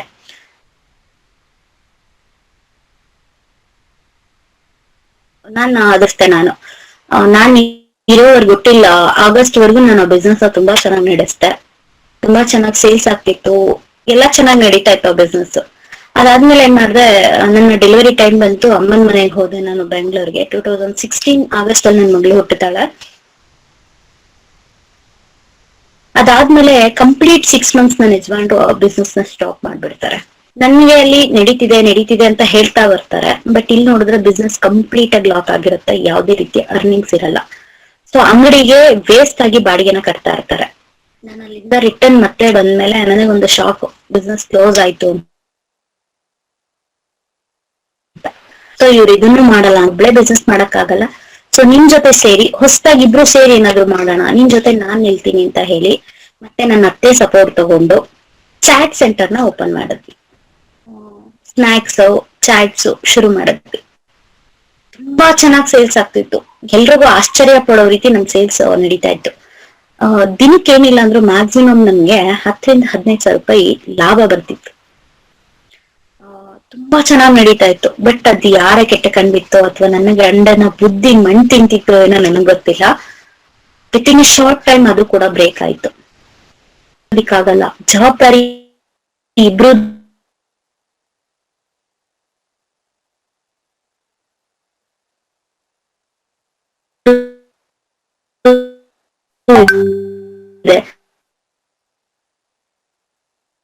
ಪ್ಲಾನ್ ಮಾಡಿದೆ, ಹೇಗ್ ಶುರು ಮಾಡೋದು, ಯಾವ್ದು ಬಂದ್ಬಿಟ್ಟು ಮಾಡದೇ ಇರೋ ಸ್ಥಿತಿ ಇದ್ದಾನೆ. ಅತ್ತ ಅಮ್ಮ ಮನೇಲಿ ಅಮ್ಮ ಒಬ್ರೇ ದುಡಿಬೇಕು, ಅಜ್ಜಿ ತಾತನ ವಯಸ್ಸಾಗಿದೆ. ಸೊ ಯಾರನ್ನ ಕೇಳುವಂತ ಪರಿಸ್ಥಿತಿ ನಾನಿರ್ಲಿಲ್ಲ, ಅಥವಾ ನನ್ನ ಹತ್ರ ಯಾವ್ದೋ ಒಂದು ಸೇವಿಂಗ್ಸ್ ಅನ್ನೋದಿರ್ಲಿಲ್ಲ ನನಗೆ ಅವಾಗ. ಸೊ ಇಂತ ಕಾಂಟ್ಯಾಕ್ಟ್ ನನಗೆ ಏನ್ ಕೊಟ್ಟಿದ್ದು, ವಾಟರ್ ಶೆಡ್ ಡಿಪಾರ್ಟ್ಮೆಂಟ್ ಅಲ್ಲಿ ಕಾಂಟ್ಯಾಕ್ಟ್ ಪರ್ಸನ್ ಇದ್ರು, ಚೇತನ್ ಅಂತ ಹೇಳಿ. ಸೊ ಅವ್ರ ನಂಬರ್ನ ಹುಡುಕ್ಲಿಕ್ಕೆ ಶುರು ಮಾಡಿದೆ. ಮನೆಯಲ್ಲಿ ಇದ್ದಂತ ಹಳೆ ಮತ್ತೆ ಕಮಿಷನ್ ಬೋರ್ಡ್, ಕಾಮರ್ಸ್ ಬೋರ್ಡ್ ಏನಿದೆ ಅದರ ಮಾಗಡಿ ಇನ್ಚಾರ್ಜ್, ತಾಲೂಕ್ ಇನ್ಚಾರ್ಜ್ ಏನಿದೆ ಪ್ರಕಾಶ್ ಸರ್ ಅಂತ ಹೇಳಿ, ಅವ್ರ ನಂಬರ್ನ ನನಗೆ ಕೊಡ್ತಾರೆ. ಸೊ ಅದಾದ್ಮೇಲೆ ನಾನು ಪ್ರಕಾಶ್ ಸರ್ಗೆ ಕಾಲ್ ಮಾಡಿದೆ. ಸರ್ ನಾನು ಈ ತರ ಇಂಟ್ರೆಸ್ಟ್ ಇದೆ, ನನ್ಗೆ ಈ ಪ್ರಾಜೆಕ್ಟ್ ಬಗ್ಗೆ ನನ್ಗೆ ಅಲ್ಪ ನಾಲೆಡ್ಜ್ ಇದೆ, ಪೂರ್ತಿ ನಾಲೆಡ್ಜ್ ಇದೆ ಅಂತ ಹೇಳಿಲ್ಲ, ನಾನು ಸ್ವಲ್ಪ ತಿಳ್ಕೊಂಡಿದ್ದೀನಿ, ಬಟ್ ಇದ್ರ ಬಗ್ಗೆ ನಾನು ಇನ್ನೂ ಜಾಸ್ತಿ ತಿಳ್ಕೊಬೇಕು, ನಾನು ಈ ಬಿಸ್ನೆಸ್ ನ ಶುರು ಮಾಡ್ಬೇಕು, ಸರ್ ಏನ್ ಮಾಡೋದು ಅಂತ ಕೇಳಿದೆ. ಅವ್ರು ನನ್ಗೆ ಒಂದಷ್ಟು ಡೀಟೇಲ್ಸ್ ಕೊಟ್ಟು, ಬೇರೆ ಬೇರೆ ಊರುಗಳಲ್ಲಿರುವಂತ ಅಗರಬತ್ತಿ ಮ್ಯಾನುಫ್ಯಾಕ್ಚರಿಂಗ್ ಕಾಂಟ್ಯಾಕ್ಟ್ಸ್ ಕೊಟ್ರು. ಯಾಕೆ ಅಂದ್ರೆ ಅವ್ರ ಅಕ್ಕನ ಮಗ ಕೂಡ ಇದ್ರ ಬಗ್ಗೆ ರಿಸರ್ಚ್ ಮಾಡಿದ್ರಂತೆ. ಸೊ ಈ ಇಂಡಸ್ಟ್ರಿ ಶುರು ಮಾಡ್ಬೇಕು ಅಂತ ಹೇಳಿ ತುಂಬಾನೇ ಹುಡುಕಾಟ ನಡೆಸಿದ್ರಂತೆ. ಸೊ ಹಂಗಾಗಿ ಅವ್ರು ಕಲೆಕ್ಟ್ ಮಾಡಿದಂತ ಡಾಟಾ ಏನಿದೆ ಅದು ನನಗ್ ಕೊಟ್ಟು ಹೇಳಿ ನನ್ಗೆ ಡಾಟಾ ಕೊಟ್ರು. ಡಾಟಾ ಕೊಟ್ಟಾಗ ನಾನು ಇರೋದು ರಾಮನಗರ ಜಿಲ್ಲೆನಲ್ಲಿ, ನಾನು ವಿಜಯಪುರದವರೆಗೂ ಇದನ್ನ ಹುಡ್ಕೊಂಡು ಹೋದೆ. ಆ ಟ್ರೈನಿಂಗ್ ಅಲ್ಲಿ ಯಾವ್ದೋ ಒಂದು ಹಳ್ಳಿನಲ್ಲಿ ಒಬ್ಬ ವ್ಯಕ್ತಿ ಇದನ್ನ ಮ್ಯಾನುಫ್ಯಾಕ್ಚರ್ ಮಾಡ್ತಾ ಇದ್ರು, 2 ಮಿಷಿನ್ ಇಟ್ಕೊಂಡು ಮಾಡ್ತಾ ಇದ್ರು. ಕೇಳ್ದೆ, ಸರ್ ನನ್ಗೆ ಇದನ್ ಬಗ್ಗೆ ಸ್ವಲ್ಪ ಹೇಳ್ಕೊಡ್ತೀರಾ ಅಂತ. ನನ್ಗೆ ಅಲ್ಲಿ ಅನ್ನೋದ ಗುಟ್ಟಿನ ಇನ್ನೊಬ್ರು ಬಿಟ್ಕೊಡಲ್ಲ. ಯಾವ್ದಾದ್ರು ಒಂದು ಕೊಂಕಣ 8 ಲಕ್ಷ ರೂಪಾಯಿ ಇತ್ತು. ಸೊ ನಾನ್ ಯೋಚನೆ ಮಾಡಿದೆ, 1 ಲಕ್ಷ ಬಂಡವಾಳ ಹಾಕಕ್ ಆಗಲ್ಲ. ಮತ್ತೆ back Ramanagara district office in charge ಏನಿದ್ದಾರೆ ಪ್ರಕಾಶ್ ಸರ್, ಅವ್ರನ್ನ ಕೇಳಿದೆ, ಸರ್ ಇದು ಇಷ್ಟೊಂದು ಕಾಸ್ಟ್ ಇದೆ, ಅಷ್ಟು ಅಮೌಂಟ್ ಇಲ್ವಲ್ಲ ಸರ್ ಅಂತ ಹೇಳ್ಸ್ಕೊಳೆ. ಅವ್ರು ನಂಗೆ ಹೇಳಿದ್ PMEGP, ನಾನ್ ಅಪ್ಲೈ ಮಾಡಿ GP ಅಪ್ಲೈ ಮಾಡ್ಬಿಟ್ಟು ತಗೊಂಡು ಅವ್ರಿಗೆ ಕೊಟ್ಟೆ. ಸರ್ ಅಪ್ಲೈ ಆಗೋಗಿದೆ ಸರ್ ಅಂದೆ. ಅವ್ರು ನೋಡಿ ಶಾಕ್ ಆದ್ರು. ನಾನು ಹೇಳಿದ್ PMEGP, ನೀವ್ ಯಾಕೆ CMEGP ಗೆ ಹಾಕದ್ರಿ ಸರ್, ಇವಾಗ ಏನ್ ಮಾಡೋದು? ಮತ್ತೆ ಹೋಗಿ ಅಪ್ಲಿಕೇಶನ್ ಹಾಕಿ PMEGP ಗೆ ಅಂತ ಹೇಳಿದ್ರು. ಮತ್ತೆ ಬಂದೆ, ಮತ್ತೆ ಅಪ್ಲಿಕೇಶನ್ ಹಾಕ್ತೆ PMEGP ಗೆ. ನನ್ನ ಅದೃಷ್ಟ ಹೇಗಿತ್ತು ಅಂತ ಅಂದ್ರೆ 2ರದ್ದು ಲೆಟರ್ ಬಂತು ಇಂಟರ್ವ್ಯೂಗೆ, CMEGP ಗೂ ಬಂತು, PMEGP ಗೂ ಬಂತು. CMEGP ಗೆ ಫಸ್ಟ್ ಡೇ ಇಂಟರ್ವ್ಯೂ ಇತ್ತು, ಸೆಕೆಂಡ್ ಡೇ ಬಂದು PMEGP ಇಂಟರ್ವ್ಯೂ ಇತ್ತು. ಒಂದೇ ಜಾಗದಲ್ಲಿ ಹೋದೆ. First day ಇಂಟರ್ವ್ಯೂಗೆ ಕೂತೆ. 4 ಜನ ವ್ಯಕ್ತಿಗಳಿದ್ರು ನನ್ ಜೊತೆ. ಅವ್ರು ಕೇಳ, ಅವಾಗ 5 ವರ್ಷದ ಹಿಂದೆ ಎಲ್ಲ ಮ್ಯಾನ್ಯುಯಲ್ ನಡೀತಾ ಇತ್ತು. ಸೊ ಅವಾಗ ಕೂತು ಫೇಸ್ ಟು ಫೇಸ್ ಕೇಳಿದ್ರು, ನೀ ಯಾಕೆ ಬಂದಿದ್ಯಾ, ಯಾಕೆ ಈ ಬಿಸ್ನೆಸ್ ನೀನೇ ಶುರು ಮಾಡ್ಬೇಕು ಅಂತ ಇದ್ಯಾ, ಬೇರೆ ಯಾರ್ದು ಸಪೋರ್ಟ್ ಇಲ್ಲ ಯಾಕೆ ಅಂತ ಕೇಳಿದ್ರು. ನಾನಲ್ಲಿ ಹೇಳ್ದೆ, ಯಾರಾದ್ರೂ ಒಬ್ರು ಒಂದು ಹೆಜ್ಜೆ ಇಡ್ತಾರೆ ಅಂದ್ರೆ ಅದಕ್ಕೆ ನಾನಾ ಕಾರಣಗಳಿರುತ್ತೆ, ಬಟ್ ನನ್ನ ಜೀವನದಲ್ಲಿ ಸೆಕೆಂಡ್ಸ್ ಅಲ್ಲಿ ಮಿಷಿನ ತಗೊಂಡೆ. ಫಸ್ಟ್ ಅಲ್ಲಿವರೆಗೂ ಪ್ರಾಕ್ಟೀಸ್ ಮಾಡೋಣ, ನಾನ್ ಸಡನ್ ಆಗಿ ಬೆಳೆಯಕ್ ಆಗಲ್ಲ, ನನ್ ಒಂದೇ ಸರಿ ಮಾಡ್ಲಿಕ್ ಆಗಲ್ಲ ಅಂತ ಹೇಳಿ ಮಿಷಿನ ತಗೊಂಡೆ. 2 ಮಿಷಿನ ತಗೊಂಬಂದೆ, 35,000 ಕೊಟ್ಟು 2 ಮಿಷಿನ ತಗೊಂಬಂದೆ. ರಾ ಮೆಟೀರಿಯಲ್ ಸ್ವಲ್ಪ ತಗೊಂಬಂದೆ, ಲೋನ್ ಆಗೋವರೆಗೂ ಪ್ರಾಕ್ಟೀಸ್ ಮಾಡೋಣ, ಮಾರ್ಕೆಟಿಂಗ್ ನ ಸೆಟ್ ಮಾಡ್ಕೊಳ್ಳೋಣ ಅಂತ ಹೇಳಿ ತಗೊಂಬಂದೆ. ಮಿಷಿನ್ ಆಪರೇಟ್ ಮಾಡಿ ಮಿಷಿನ್ ಸೆಟ್ಟಿಂಗ್ಸ್ ಮಾಡ್ಬೇಕಾದ್ರೆ ಎಲೆಕ್ಟ್ರಿಷಿಯನ್ ಬಂದ್ರು. ಮಿಷಿನ್ ಸೆಟ್ ಮಾಡಿ ಇನ್ನೇನು ಆನ್ ಮಾಡ್ಬೇಕು ಅನ್ನೋ ಟೈಮಲ್ಲಿ ಒಂದು ಮಿಷಿನ್ ಬ್ಲಾಸ್ಟ್ ಆಯ್ತು. ವಿಧಿ ಇಲ್ಲ, ಕಲಿಲೇಬೇಕು. ಒಂದೇ ಮಿಷಿನ್ ಹ್ಯಾಂಡ್ಲ್ ಮಾಡ್ತೀನಿ ಅಂತ ಹೇಳಿ, ಒಂದು ಮಿಷಿನ್ ಹೋದ್ರೂ ಪರವಾಗಿಲ್ಲ ಅಂತ ಹೇಳಿ ನನ್ನ ಜೊತೆಗೆ ಕೈ ಜೋಡಿಸಿ ನಿಂತವ್ರು ಮಂಜುನಾಥ್ ಅಂತ ಹೇಳಿ ನನ್ನ ಬೆಸ್ಟ್ ಫ್ರೆಂಡು. ಸೊ ಅವ್ರ ನನ್ನ ಜೊತೆ ಕೈ ಜೋಡಿಸಿದ್ರು. ಅವರು central government employee, post department ಅಲ್ಲಿ ವರ್ಕ್ ಮಾಡೋರು. ಬಟ್ ಅವ್ರಿಗೆ ಇದ್ದಿದ್ದ 4 ಅವರ್ ಕೆಲಸ, ಅದಾದ್ಮೇಲೆ ಫ್ರೀ ಇರ್ತಾ ಇದ್ರು. ಸೊ ನಿನ್ ಜೊತೆಗೆ ನಾನ್ ಇರ್ತೀನಿ ಅಂತ ಹೇಳಿ ಹೆಗ್ಲಿಗೆ ಹೆಗ್ಲೆ ಕೊಟ್ಟು ನನ್ನ ಕಷ್ಟಗಳಿಗೆ ಜೊತೆಯಾಗಿ ನಿಲ್ತೀನಿ ಅಂತ ಹೇಳಿ ಬಂದು ನನ್ನ ಫ್ರೆಂಡ್ ನನ್ನ ಜೊತೆ ಕೈ ಜೋಡಿಸಿ ಆ ಒಂದು ಜರ್ನಿನ ಶುರು ಮಾಡಿ ನನ್ನ ಜೊತೆ ಕೆಲ್ಸನ ಶುರು ಮಾಡಿದ್ರು. ಹೀಗೆ ನನ್ನ ಅಗರಬತ್ತಿ ಶುರುವಾಯ್ತು ಹೋಗ್ತು. ಆಗ ಏನಾಯ್ತು ಅಂದ್ರೆ ಜಸ್ಟ್ ಸ್ವಲ್ಪ ನನ್ಗೆ ಅದ್ರ ಬಗ್ಗೆ ಗೊತ್ತಿಲ್ಲ. ಈಗೇನು DEP ಅಂತ ಹೇಳ್ತಾರೆ, ವೈಟ್ ಆಯಿಲ್ ಅಂತ ಹೇಳ್ತಾರೆ, ಇವೆರಡು ಡಿಫ್ರೆನ್ಸಿಯೇಷನ್ ಗೊತ್ತಿರ್ಲಿಲ್ಲ ನನ್ಗೆ. ಸೊ ಕಮ್ಮಿ ಕಾಸ್ಟ್ ಅಂತ ಹೇಳಿ ವೈಟ್ ಆಯಿಲ್ ನ ಕೊಟ್ರು, ತಗೊಂಬಂದ್ವಿ. ಒಂದು ದಿನ ಡಿಪ್ ಮಾಡಿದೆ. ಅದು ಡಿಪ್ ಮಾಡಿದ ತಕ್ಷಣ ಕಣ್ಣುರಿ ಬರೋದು, ಮುಖ ಊದ್ಕೊಳ್ಳೋದು, ಕೈ ಕಾಲೆಲ್ಲ ಉರಿಯೋದು. ಮತ್ತೆ ಸರ್ಚ್ ಮಾಡಕ್ ಶುರು ಮಾಡಿದೆ, DEP ಅಂದ್ರೆ ಏನು, ವೈಟ್ ಆಯಿಲ್ ಅಂದ್ರೆ ಏನು, ಇವೆರಡು ಯಾಕೆ ಬಳಸ್ತಾರೆ, ಇದನ್ನ ನಾನು ಯಾಕೆ ನನ್ನ ಇಂಡಸ್ಟ್ರಿನಲ್ಲಿ ಬಳಸ್ಬೇಕು ಅಂತ ಯೋಚನೆ ಮಾಡ್ತಿದ್ದೆ. ಬಿಕಾಸ್ ಬ್ಯಾಂಕಿಂಗ್ ಪ್ರೋಸೆಸ್ ಒಂದ್ ಕಡೆ ನಡೀತಾ ಇತ್ತು, ಅದ್ ಈಗ್ಲೇ ಆಗಲ್ಲ ಅನ್ನೋ ತಲೆಗ್ ಬಂತು. ಸೊ ಅದಕ್ಕೆ ಟೈಮ್ ಹಿಡಿಯುತ್ತೆ, ನಾನು ಅಲ್ಲಿವರೆಗೂ ಕೂರ್ಬಾರ್ದು ಅಂತ ಹೇಳಿ ನನ್ನ ಕೆಲಸನ ನಾನು ಶುರು ಮಾಡಿದೆ. ವೈಟ್ ಆಯಿಲ್ ಡಿಫ್ರೆನ್ಸ್ ಗೊತ್ತಾಯ್ತು, ವೈಟ್ ಆಯಿಲ್ ಇಂದ ಕ್ಯಾನ್ಸರ್ ಬರುತ್ತೆ ಅಂತ ಗೊತ್ತಾಯ್ತು, ಇದನ್ನ ನಾನು ಯೂಸ್ ಮಾಡಬಾರ್ದು ಅನ್ನೋದು ಗೊತ್ತಾಯ್ತು. ಸೊ ನಾನು ಅಲ್ಲಿಗೆ ಸ್ಟಾಪ್ ಮಾಡಿದೆ. ಒಂದೇ ಸರಿ ನನ್ನ ಆಫೀಸ್ಗೆ ನಾನು ಆಯಿಲ್ ನ ತಂದಿದ್ದು, ಅದನ್ನ ಅಲ್ಲಿಗೆ ಡ್ರಾಪ್ ಮಾಡಿ DEP ಪರವಾಗಿಲ್ಲ, 10 ರೂಪಾಯಿ ಜಾಸ್ತಿ ಆದ್ರೂ ಪರವಾಗಿಲ್ಲ, ನನ್ ಕಸ್ಟಮರ್ ನನ್ಗೆ ಉಳಿಬೇಕು, ನನ್ ಕಸ್ಟಮರ್ಗೆ ವಿಷ ಪದಾರ್ಥವನ್ನ ಕೊಡಬಾರ್ದು, ಯೂಸ್ ಆಗುವಂತ ಕೆಮಿಕಲ್ ಫ್ರೀ ಪ್ರಾಡಕ್ಟ್ಸ್ ನಾನು ಕೊಡ್ಬೇಕು, ಅಟ್ಲೀಸ್ಟ್ ಹಾನಿ ಮಾಡದೇ ಇರುವಂತ ಕೆಮಿಕಲ್ ಕೊಟ್ರೆ ಪರವಾಗಿಲ್ಲ ಅಂತ ಹೇಳಿ DEP ನ ತಗೊಂಡ್ಬಂದೆ. ಪ್ಯಾಕಿಂಗ್ ಶುರು ಮಾಡಿದೆ. ಮೊದಲ ಹಂತದಲ್ಲಿ ಎಲ್ರು ಅನ್ಕೊಂಡಿರ್ಬೋದು ಅಗರಬತ್ತಿ ಫ್ಯಾಕ್ಟ್ರಿ ಶುರುವಾದ ತಕ್ಷಣ ಒಂದು 50 kg ಪ್ರೊಡಕ್ಷನ್ ಆದ್ರೂ ಆಗಿರುತ್ತೆ ಅಂತ ಅನ್ಕೋಬಹುದು. ಒಂದು ದಿನಕ್ಕೆ 1 kg ಪ್ರೊಡಕ್ಷನ್ ತೆಗೆದಕ್ಕೆ ನಾನು ಹತ್ತಿದ್ದೀನಿ. ಅವತ್ತು ಮಿಷಿನ್ ಗೊತ್ತಿಲ್ಲ, ತುಂಬಾ ಸಫರ್ ಮಾಡಿದೀನಿ. ಅದೇ ಟೈಮಲ್ಲಿ ಫ್ಯಾಕ್ಟ್ರಿನ ಶುರು ಮಾಡಿದ ಟೈಮಲ್ಲಿ ನನ್ನ ಫ್ಯಾಮಿಲಿ ನನ್ನ ಕೈ ಬಿಡುತ್ತೆ, ನನ್ನ ಗಂಡನ ಮನೆ ನನ್ನ ಕೈ ಬಿಡುತ್ತೆ. ಈ ಒಂದು ಬಿಸ್ನೆಸ್ ನ ನನ್ನ ಮಗನಿಗೆ ಕೊಡ್ಲಿಲ್ವಲ್ಲ ಅನ್ನೋ ಕಾರಣ ನಮ್ಮ ಅತ್ತೆ ಹೇಳ್ತಾರೆ, ನನ್ನ ಗಂಡ ಈ ಬಿಸ್ನೆಸ್ ನ ನನಗ್ ಕೊಟ್ಟಿಲ್ಲ, ನನ್ನ ಹೆಸರಾಗ್ ಮಾಡಿಲ್ಲ, ನೀನು ಮುಂಚೆ ಮಾಡಿದ್ದೆಲ್ಲ ನನ್ ಜೊತೆನೆ ಮಾಡ್ದೆ, ಇದನ್ ಯಾಕೆ ನೀನ್ ನನಗ್ ಮಾಡಿಲ್ಲ ಅಂತ ಹೇಳಿ ಗಲಾಟೆ ಮಾಡಿದ್ರು. ಸೊ ನನ್ಗಾಗ್ಲೇ 3 ಬಿಸ್ನೆಸ್ ಅಲ್ಲಿ ಲಾಸ್ ಆಗಿತ್ತು. 3 ಬಿಸ್ನೆಸ್ ನ ಬಿಟ್ಕೊಟ್ಟಿದ್ದೆ. ನಾನು ಒಂದೇ ಮಾತು ಹೇಳಿದ್ದು, ನನ್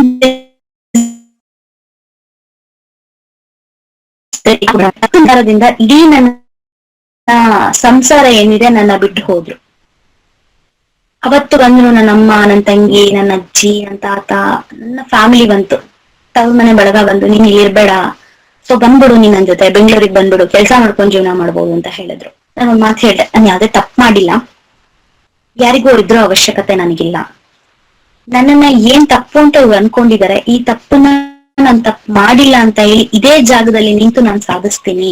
ನಾನು ಈ ಜಾಗ ಬಿಟ್ಟು ಎಲ್ಲಿಗೂ ಬರಲ್ಲ, ಇದು ನನ್ ಜಾಗ, ಇದು ನನ್ನ ಮನೆ ಅಂತ ಹೇಳಿ ನನ್ನ ಗಂಡನ ಮನೆ ಎದುರುಗಡೆನೆ ಒಂದು ಮನೆ ಬಾಡಿಗೆಗೆ ತಗೊಂಡು ಆ ಮನೆಯಲ್ಲಿ ನಾನು ನನ್ನ ಮಗ ಜೀವನ ಮಾಡಕ್ ಶುರು ಮಾಡಿದ್ವಿ.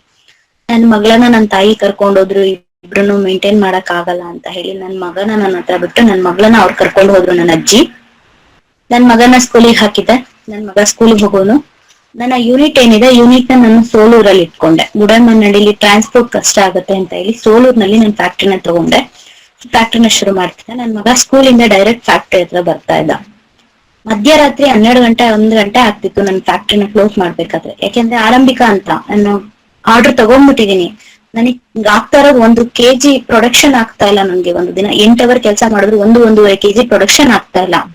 ಸೊ ಅಂತ ಸಂದರ್ಭದಲ್ಲಿ ನಾನು ಕೆಲಸ ಮಾಡ್ಲೇಬೇಕಿತ್ತು, ನನ್ನ ಆರ್ಡರ್ನ ನಾನು ಫುಲ್ಫಿಲ್ ಮಾಡ್ಕೊಳ್ಳೇಬೇಕಿತ್ತು. ಸೊ ನನ್ ಮಗ ಅವಾಗ ನನ್ ಜೊತೆ ನಿಂತ. ನನ್ ಮಗನ್ಗೆ 5 ವರ್ಷ ಆಯ್ತು ಅವಾಗ. ಸೊ ಅವಾಗ ತಾನೇ UKG ಸೇರ್ಕೊಂಡಿದ್ದ. ಸೊ ನಾನು ಹೇಳ್ತೀನಿ, ಅಮ್ಮ ನೀನ್ ಕೆಲ್ಸ ಮಾಡಮ್ಮ, ನಿನ್ ಜೊತೆ ನಾನು ಇರ್ತೀನಿ ಅಂತ ಹೇಳ್ದ. ಆ ಒಂದು ಪುಟ್ಟ ಮಗುವಿನ ಮಾತು ನನಗೆ ಧೈರ್ಯವಾಗಿ ನಿಲ್ತು ಅವಾಗ. ಸೊ ಅವನೊಂದು ಧೈರ್ಯ ತಗೊಂಡು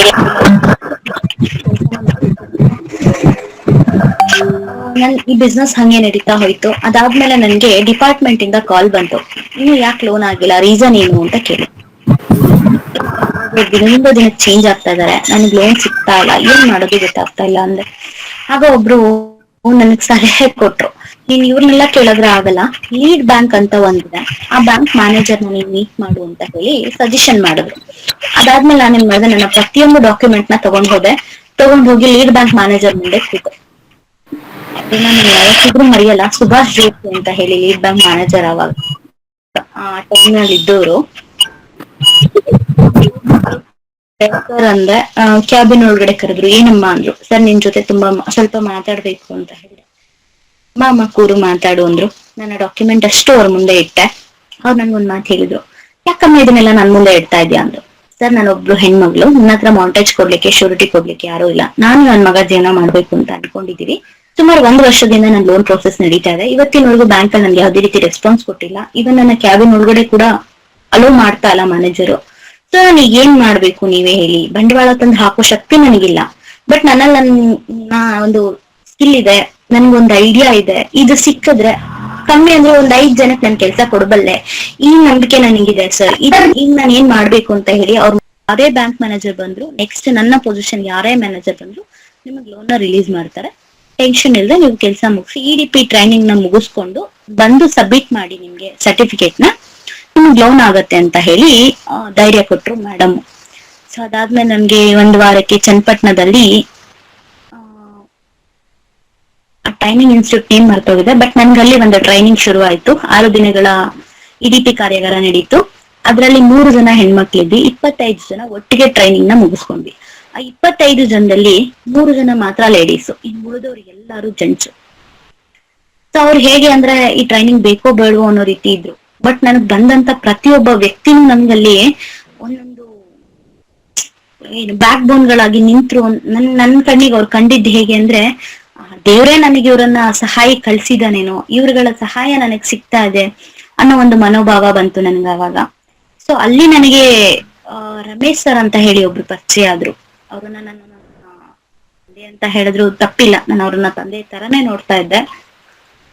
ಅವರು 2 years ಬ್ಯಾಕ್ ಕೋವಿಡ್ ಅಲ್ಲಿ ತೀರೋದ್ರು. ಅದಾದ್ಮೇಲೆ ಚೇತನ್ ಸರ್ ಅಂತ ಸಿಕ್ಕಿದ್ರು, ಮಂಡ್ಯದವ್ರೆ ಅವರು, ಚೇತನ್ ಸರ್ ಅಂತ ಹೇಳಿ. ಇವರಿಬ್ರು ನನ್ಗೆ ಬಿಸ್ನೆಸ್ ಅಲ್ಲಿ ಪ್ರಾಪರ್ ಗೈಡ್ ಮಾಡ್ತಾ ಬಂದ್ರು. ಇಲ್ಲಿವರೆಗೂ ನನ್ನ ಬಿಸ್ನೆಸ್ ಗೆ ಯಾರಾದ್ರೂ ಒಬ್ರು ಗೈಡ್ ಇದಾರೆ, ಮೆಂಟರ್ ಇದಾರೆ ಅಂತ ಹೇಳಿದ್ರೆ ಚೇತನ್ ಸರ್ ಮತ್ತೆ ರಮೇಶ್ ಸರ್, ಇವರಿಬ್ರು ನನ್ನ ಲೈಫ್ ಟೈಮ್ ಮೆಂಟರ್ ಆಗಿದ್ದಾರೆ. ಸೊ ಇವ್ರು ನನ್ನ ಜೀವನಕ್ಕೆ ಬಂದ್ರು. ಇವ್ರು ನನಗೆ ಬಿಸ್ನೆಸ್ ಗೈಡ್ ಮಾಡ್ತಾ ಹೋದ್ರು. ಬಿಸ್ನೆಸ್ ಅಲ್ಲಿ ಈ ರೀತಿ ಇರ್ಬೇಕು, ನೀನ್ ಈ ತರ ಕೆಲಸ ಕಲಿಬೇಕು, ಮಾರ್ಕೆಟಿಂಗ್ ಈ ತರ ಮಾಡ್ಬೇಕು, ಬ್ರ್ಯಾಂಡಿಂಗ್ ಈ ತರ ಮಾಡ್ಬೇಕು ಅಂತ ಹೇಳ್ತಾ ಬಂದ್ರು. ಸೊ ನಾನು ಆದಾದ್ಮೇಲೆ ಅವ್ರ ಜೊತೆ ಒಡನಾಟದಲ್ಲಿ ಇರ್ತಾ ನನಗೆ ಒಂದು ಕಲ್ತಿದ್ದೇನಂದ್ರೆ, ಅವರು ನೀನು ಬೆಳೆಯೋದು ಎಷ್ಟು ಇಂಪಾರ್ಟೆಂಟ್, ನಿನ್ ತರ ಇರೋ ಹೆಣ್ಮಕ್ಳಿಗೆ ನೀನ್ ಸಹಾಯ ಮಾಡೋದು ಅಷ್ಟೇ ಇಂಪಾರ್ಟೆಂಟ್ ಅನ್ನೋ ಮನೋಭಾವನ ನನ್ನಲ್ಲಿ ತುಂಬ್ತಾ ಬಂದ್ರು ಅವರು. ನೀನ್ ಮಾಡ್ತಿದ್ಯಾ ಒಪ್ಕೋತೀನಿ, ಇದು ನಿನ್ನ ಜೀವನಕ್ಕೆ, ನಿನ್ನ ಮಕ್ಕಳ ಭವಿಷ್ಯಕ್ಕೆ ಒಂದು ನೆಲೆನ ನೀನ್ ಕಂಡ್ಕೋತಾ ಇದ್ಯಾ, ತಪ್ಪಿಲ್ಲ. ಬಟ್ ಆದ್ರೆ ನಾವು ಗೈಡ್ ಮಾಡೋಕ್ ಸಿಕ್ಕ ಹಾಗೆ ಹಳ್ಳಿಗಾಡಿನ ಹೆಣ್ಮಕ್ಳಿಗೆ ಟ್ರೈನ್ ಮಾಡಕ್ ಯಾರು ಇರಲ್ಲ. ಸೊ ನೀನು ಅವ್ರಗಳ ಜೊತೆ ನಿಲ್ತೀನಿ ಅಂದ್ರೆ ನಿನ್ ಜೊತೆ ನಾನ್ ನಿಲ್ತೀನಿ ಅಂತ ಹೇಳಿ ನನ್ಗ ಒಂದ್ ಮಾತು ಹೇಳಿದ್ರು ನಮ್ಮ ಹೆಸರು. ಸೊ ನಾನು ಅವತ್ತಲ್ಲಿ ಗಟ್ಟಿ ನಿರ್ಧಾರ ಮಾಡಿದೆ, ಇಲ್ಲ ನಾನು ಏನೇ ಮಾಡಿದ್ರು ಇವತ್ತು ನನ್ನ ಪರಿಸ್ಥಿತಿ ಬೇರೆ ಹೆಣ್ಮಕ್ಳುಗಳು ಬಂದ್ರೆ ಏನ್ ಮಾಡ್ತಾರೆ. ನಿಮ್ಗಳ ಮುಂದೆ ನಾನು ನಿಜ ಹೇಳ್ತೀನಿ, ನನಗೆ ಬದುಕ್ಲಿಕ್ಕಿರೋಷ್ಟು ಧೈರ್ಯ ಸಾಯ್ಲಿಕ್ಕಿಲ್ಲ. ನನ್ನ ಇಡೀ ಫ್ಯಾಮಿಲಿ ಅವತ್ತು ಎದ್ರಿತ್ತು. ಚಿಕ್ಕ ಹುಡುಗಿ, ಏನ್ ಮಾಡ್ಕೊಂಡ್ಬಿಡ್ತಾಳೋ, ಜೀವನ ಸಾಗಿಸ್ತಾಳ, ಇರ್ತಾಳ ಅನ್ನೋ ಭಯ ಅವ್ರಿಗಿತ್ತು.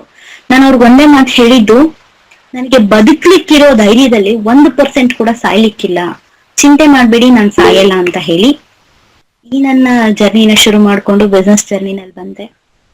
ನಾನು ನನ್ನ ಫ್ರೆಂಡ್ ಇಬ್ಬರೇ ಕೆಲಸ ಮಾಡ್ತಿದ್ವಿ. ಲೋನ್ ಆಯ್ತು, 4 ಮಿಷಿನ್ ಬಂತು. ಅದಾದ್ಮೇಲೆ 4 ಜನ ಹೆಣ್ಮಕ್ಳನ್ನ ಕೆಲ್ಸಕ್ಕೆ ತಗೊಂಡೆ. 4 ಜನದಿಂದ 6 ಜನ ಆದ್ರು.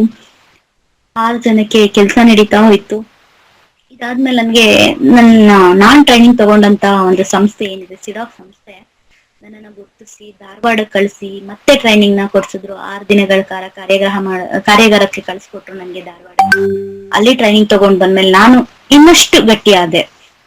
ಅವಾಗ ನನ್ಗೆ ಹೇಳಿದ್ರು, ಮೇಡಮ್ ಇದೇ ತರ ಎಷ್ಟೋ ಜನ ಹೆಣ್ಮಕ್ಳು ಬರ್ತಾರೆ, ಅವ್ರಗಳಿಗೊಂದು ಸ್ಫೂರ್ತಿಯಾಗಿ ಅಥವಾ ಅವ್ರಿಗೊಂದು ಮಾದರಿಯಾಗಿ ನೀವ್ ಯಾಕೆ ಬರ್ಬಾರ್ದು, ನೀವ್ ಯಾಕೆ ಮಾತಾಡ್ಬಾರ್ದು, ಅವ್ರಿಗೆ ಮೋಟಿವೇಟ್ ಯಾಕೆ ಮಾಡ್ಬಾರ್ದು ಬಿಸ್ನೆಸ್ ಫೀಲ್ಡ್ಗೆ ಅಂತ ಕೇಳಿದ್ರು. ಖಂಡಿತ ಮಾಡೋಣ ಸರ್ ಅಂತ ಹೇಳಿ 2019ರಲ್ಲಿ ನಾನು ಈ ಟ್ರೈನಿಂಗ್ ಜರ್ನಿನ ಶುರು ಮಾಡಿದೆ. ಮೊದ್ಲಿಗೆ ಒಂದು 20 ಜನ ಇರೋ ಹೆಣ್ಮಕ್ಳು ಟ್ರೈನಿಂಗಿಗೆ ನಂಗೆ ಹೇಳಿದ್ರು, ಧೈರ್ಯ ಅಮ್ಮ, ನಿನಗ್ ಧೈರ್ಯ ಏನು ಬೇಡ, ಎಕ್ಸ್ಟ್ರಾ ಧೈರ್ಯ. ನಿನ್ನ ಜೀವನ ಏನಿದೆ, ನಿನ್ ಬಿಸ್ನೆಸ್ ನ ಹೇಗ್ ತಗೊಂಡೆ, ಯಾತಕ್ಕೋಸ್ಕರ ತಗೊಂಡೆ, ಬಿಸ್ನೆಸ್ ನಲ್ಲಿ ನೀನ್ ಯಾಕೆ ಗಟ್ಟಿಯಾಗಿ ನಿಲ್ತಿದ್ಯಾ, ಇದಷ್ಟನ್ನ ನೀನ್ ಹೇಳಮ್ಮ ಸಾಕು ಅಂತ ಹೇಳಿದ್ರು. ಅದು ನನ್ನ ಮೊದಲನೇ ಟ್ರೈನಿಂಗ್ ಆಗಿತ್ತು. ಮೊದಲನೇ ಟ್ರೈನಿಂಗ್ ನಾನು ಮಾಡಿದ್ದು ರಾಮನಗರ ಜಿಲ್ಲೆನಲ್ಲೇ ಮಾಡಿದೆ.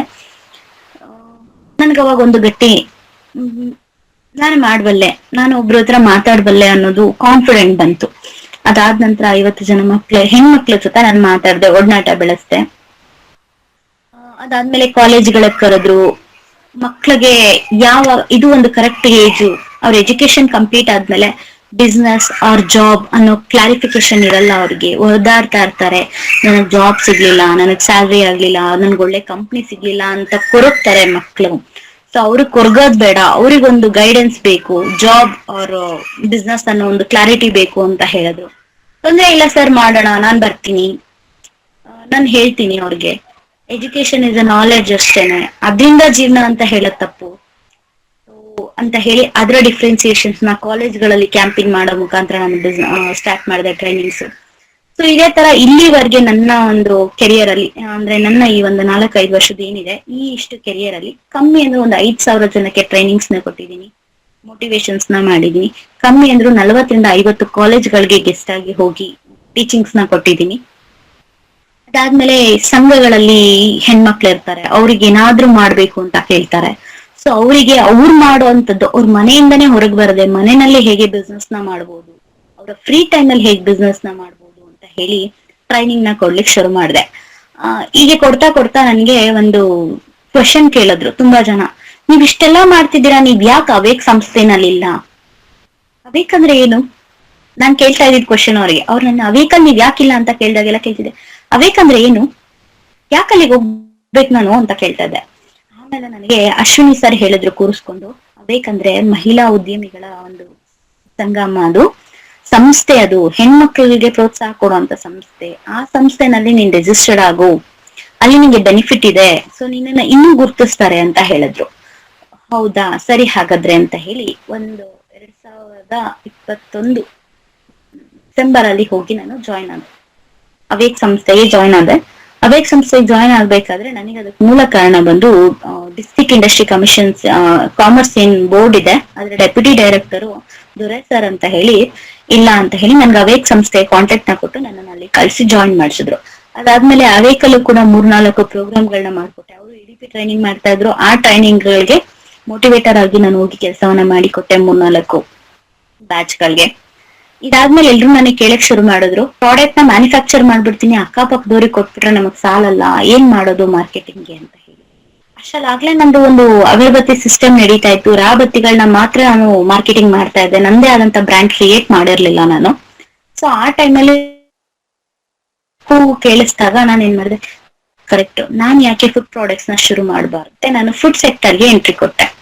ಫುಡ್ ಸೆಕ್ಟರ್ ಎಂಟ್ರಿ ಕೊಟ್ಟಾಗ ಏನ್ ಮಾಡಿದೆ, ನನ್ನ ಕೆಲವೊಂದು ವಿಶೇಷತೆ, ಕೆಲವೊಂದು ಪ್ರಾಡಕ್ಟ್, ನಾನು ಎಲ್ಲ ಅಂತ ಹೇಳಲ್ಲ, ಕೆಲವೊಂದು ಪ್ರಾಡಕ್ಟ್ ಬೆರಳೆಣಿಕೆ ಎಷ್ಟು ವಿಭಿನ್ನ ರೀತಿಯಲ್ಲಿ ವಿಶೇಷವಾದ ರೀತಿಯಲ್ಲಿ ತಯಾರು ಮಾಡ್ಲಿಕ್ಕೆ ಶುರು ಮಾಡಿದೆ. ಎಲ್ಲರಿಗೂ ಗೊತ್ತು ಟೊಮೆಟೊ ಗೊಜ್ಜು ಮನೇಲಿ ಮಾಡ್ತಾರೆ ಅಂತ. ಟೊಮೆಟೊ ಗೊಜ್ಜು ಎಷ್ಟು ದಿನ ಇಡ್ತಾರೆ? ಮ್ಯಾಕ್ಸಿಮಮ್ ಅಂದ್ರೆ 1 ವಾರ ಫ್ರಿಜ್ ಇದೆ, ವಿತೌಟ್ ಫ್ರಿಜ್ ಆದ್ರೆ 3 ದಿನ ಇಡ್ಬೋದು, 2 ದಿನಕ್ಕೆ ಹಳಸಿ ಹೋಗುತ್ತೆ. ಸೊ ಆ ತರದ್ ನಾನೇನ್ ಮಾಡಿದೆ, ತುಂಬಾ ದಿನ ಲಾಂಗ್, ಈ ಉಪ್ಪಿನಕಾಯಿನ ಯಾವ ರೀತಿ ಸ್ಟೋರ್ ಮಾಡ್ತೀವಿ, ಯಾವ್ದೇ ಕೆಮಿಕಲ್ ಇದೆ, ಪ್ರಿಸರ್ವೇಶನ್ಸ್ ಇಲ್ಲದೆ ಸ್ಟೋರ್ ಮಾಡ್ತೀವಿ, ಅದೇ ತರ ಪುಳಿಯೋಗರೆ ಗೊಜ್ಜು ಮತ್ತೆ ಟೊಮೆಟೊ ಗೊಜ್ಜನ್ನ ಸ್ಟೋರ್ ಮಾಡ್ಬೋದಾ ಅಂತ ಯೋಚನೆ ಮಾಡಿ, ನನ್ನದೇ ಆದ ವಿಧಾನದಲ್ಲಿ ಟೆಕ್ನಾಲಜಿ, ನಂದೇ ಒಂದು ಓನ್ ಕೆಮಿಕಲ್ ಫಾರ್ಮೇಶನ್ಸ್ ಅಂತಾನೆ ಹೇಳ್ಬೋದು, ಅದನ್ನ ಮಾಡ್ತಾ ಮಾಡ್ತಾ ಎಕ್ಸ್ಪೆರಿಮೆಂಟ್ ಮಾಡ್ತಾ ಮಾಡ್ತಾ ಟೊಮೆಟೊ ಗೊಜ್ಜನ್ನ ರೆಡಿ ಮಾಡಿದೆ. ಅದು ಹೇಗೆ ಅಂದ್ರೆ without preservation, without chemical 6 months ಇರ್ಬೋದು, ಫ್ರಿಡ್ಜ್ ಇಂದ ಕೂಡ 6 ತಿಂಗಳು ಇರ್ಬೋದು. ಸೊ ಈ ತರದೊಂದು ಪ್ರಾಡಕ್ಟ್ ನ ನಾನ್ ರೆಡಿ ಮಾಡಿದೆ. ಇದಾದ್ಮೇಲೆ ಶುಂಠಿ ಕ್ಯಾಂಡಿ ರೆಡಿ ಮಾಡಿದೆ, ಜಸ್ಟ್ ಬಾಯಿಗೆ ಹಾಕೋದು, ಗಂಟ್ಲು ಪ್ರಾಬ್ಲಮ್ ಆದಾಗ ರೆಡಿ ಮಾಡೋದು. ಮತ್ತೆ ಶುಗರ್ಗೆ BP-ಗೆ ಅಂತ ಹೇಳಿ ಬೇವಿನ ಎಲೆಯಿಂದ ಚಟ್ನಿ ಪೌಡರ್ ಮಾಡೋದನ್ನ ರೆಡಿ ಮಾಡಿದೆ. ಪೌಡ್ರ್ ಮಾಡಿ ಸ್ಟೋರ್ ಮಾಡಿ ಕೊಡ್ಲಿಕ್ಕೆ ಶುರು ಮಾಡಿದೆ. ಜ್ವರ, ಕೆಮ್ಮು ಮಕ್ಕಳಿಗೆ ಬಂದಾಗ ಯಾವ ತರ ಯೂಸ್ ಮಾಡ್ಬೇಕು, ಈ ತರ ಕೆಲವೊಂದು ವಿಭಿನ್ನ ಪದಾರ್ಥಗಳನ್ನ ನಾನು ತಗೊಂಡ್ಬಂದೆ. ಸೊ ಇದ್ರ ಜೊತೆಗೆ ಹಳ್ಳಿಗಾಡಿನ ಹೆಣ್ಮಕ್ಳು ಏನ್ ಮಾಡ್ತಾರೆ, ಹಪ್ಪಳ, ಉಪ್ಪಿನಕಾಯಿ, ಇದನ್ನ ಮಾರ್ಕೆಟಿಂಗ್ ಮಾಡ್ಲಿಕ್ಕೆ ನಾನ್ ಬಂದೆ. ಸೊ ಇಲ್ಲಿ ಯಾವ್ದು ನನ್ನ ಪ್ರಾಫಿಟ್ಗೋಸ್ಕರ ಮಾಡಿದ್ದಲ್ಲ, ಬಿಕಾಸ್ ಒಂದು ಕಂಪನಿ ಅಂತ ಬಂದ್ರೆ ಅಥವಾ ಒಂದು ಬ್ರ್ಯಾಂಡ್ ಅಂತ ಬಂದಾಗ ಒಂದೇ ಪ್ರಾಡಕ್ಟ್ ಇದ್ರೆ ನಡೆಯಲ್ಲ. ಅವ್ರಿಗೆ ಬೇಕಾದಂತ ಹಲವಾರು ಪದಾರ್ಥಗಳು ನಮ್ಮಲ್ಲೇ ಸಿಕ್ಕಾಗ, ವಿಶೇಷವಾದ ಯಾವ್ದೋ ಒಂದು ಸಿಗುತ್ತೆ ಅಂದಾಗ ಇನ್ನೊಂದು ಪ್ರಾಡಕ್ಟ್ ಗೆ ಮಾರ್ಕೆಟ್ ಆಗತ್ತೆ. ಸೊ ಈ ತರ ಒಂದು ಕನೆಕ್ಟಿವಿಟಿನ ನಾನು ಶುರು ಮಾಡಿ ನನ್ನ ಒಂದು ಸಂಸ್ಥೆನ ಶುರು ಮಾಡಿದೆ. ನನ್ನ ಕಂಪನಿ ಹೆಸರು ಒಂದು ಅಂಬರ ಎಂಟರ್ಪ್ರೈಸಸ್. ಆಮೇಲೆ ಯೋಚನೆ ಮಾಡಿದೆ, ಒಂದೇ ಅಂಬರ ಎಂಟರ್ಪ್ರೈಸಸ್ ಅಂತ ಇದ್ರೆ ಬೇರೆ ಎಲ್ಲಾನು ಗೊತ್ತಾಗಲ್ಲ ಅಂತ ಹೇಳಿ ಅಗರಬತ್ತಿಗೆ ಬೇರೆದೆ ಬ್ರ್ಯಾಂಡ್ ಮಾಡ್ಬೇಕು ಅಂತ ಹೇಳಿ ಶ್ರೀಮಾತಾ ಅಗರಬತ್ತಿ ಅಂತ ಹೇಳಿ ಶುರು ಮಾಡಿದೆ.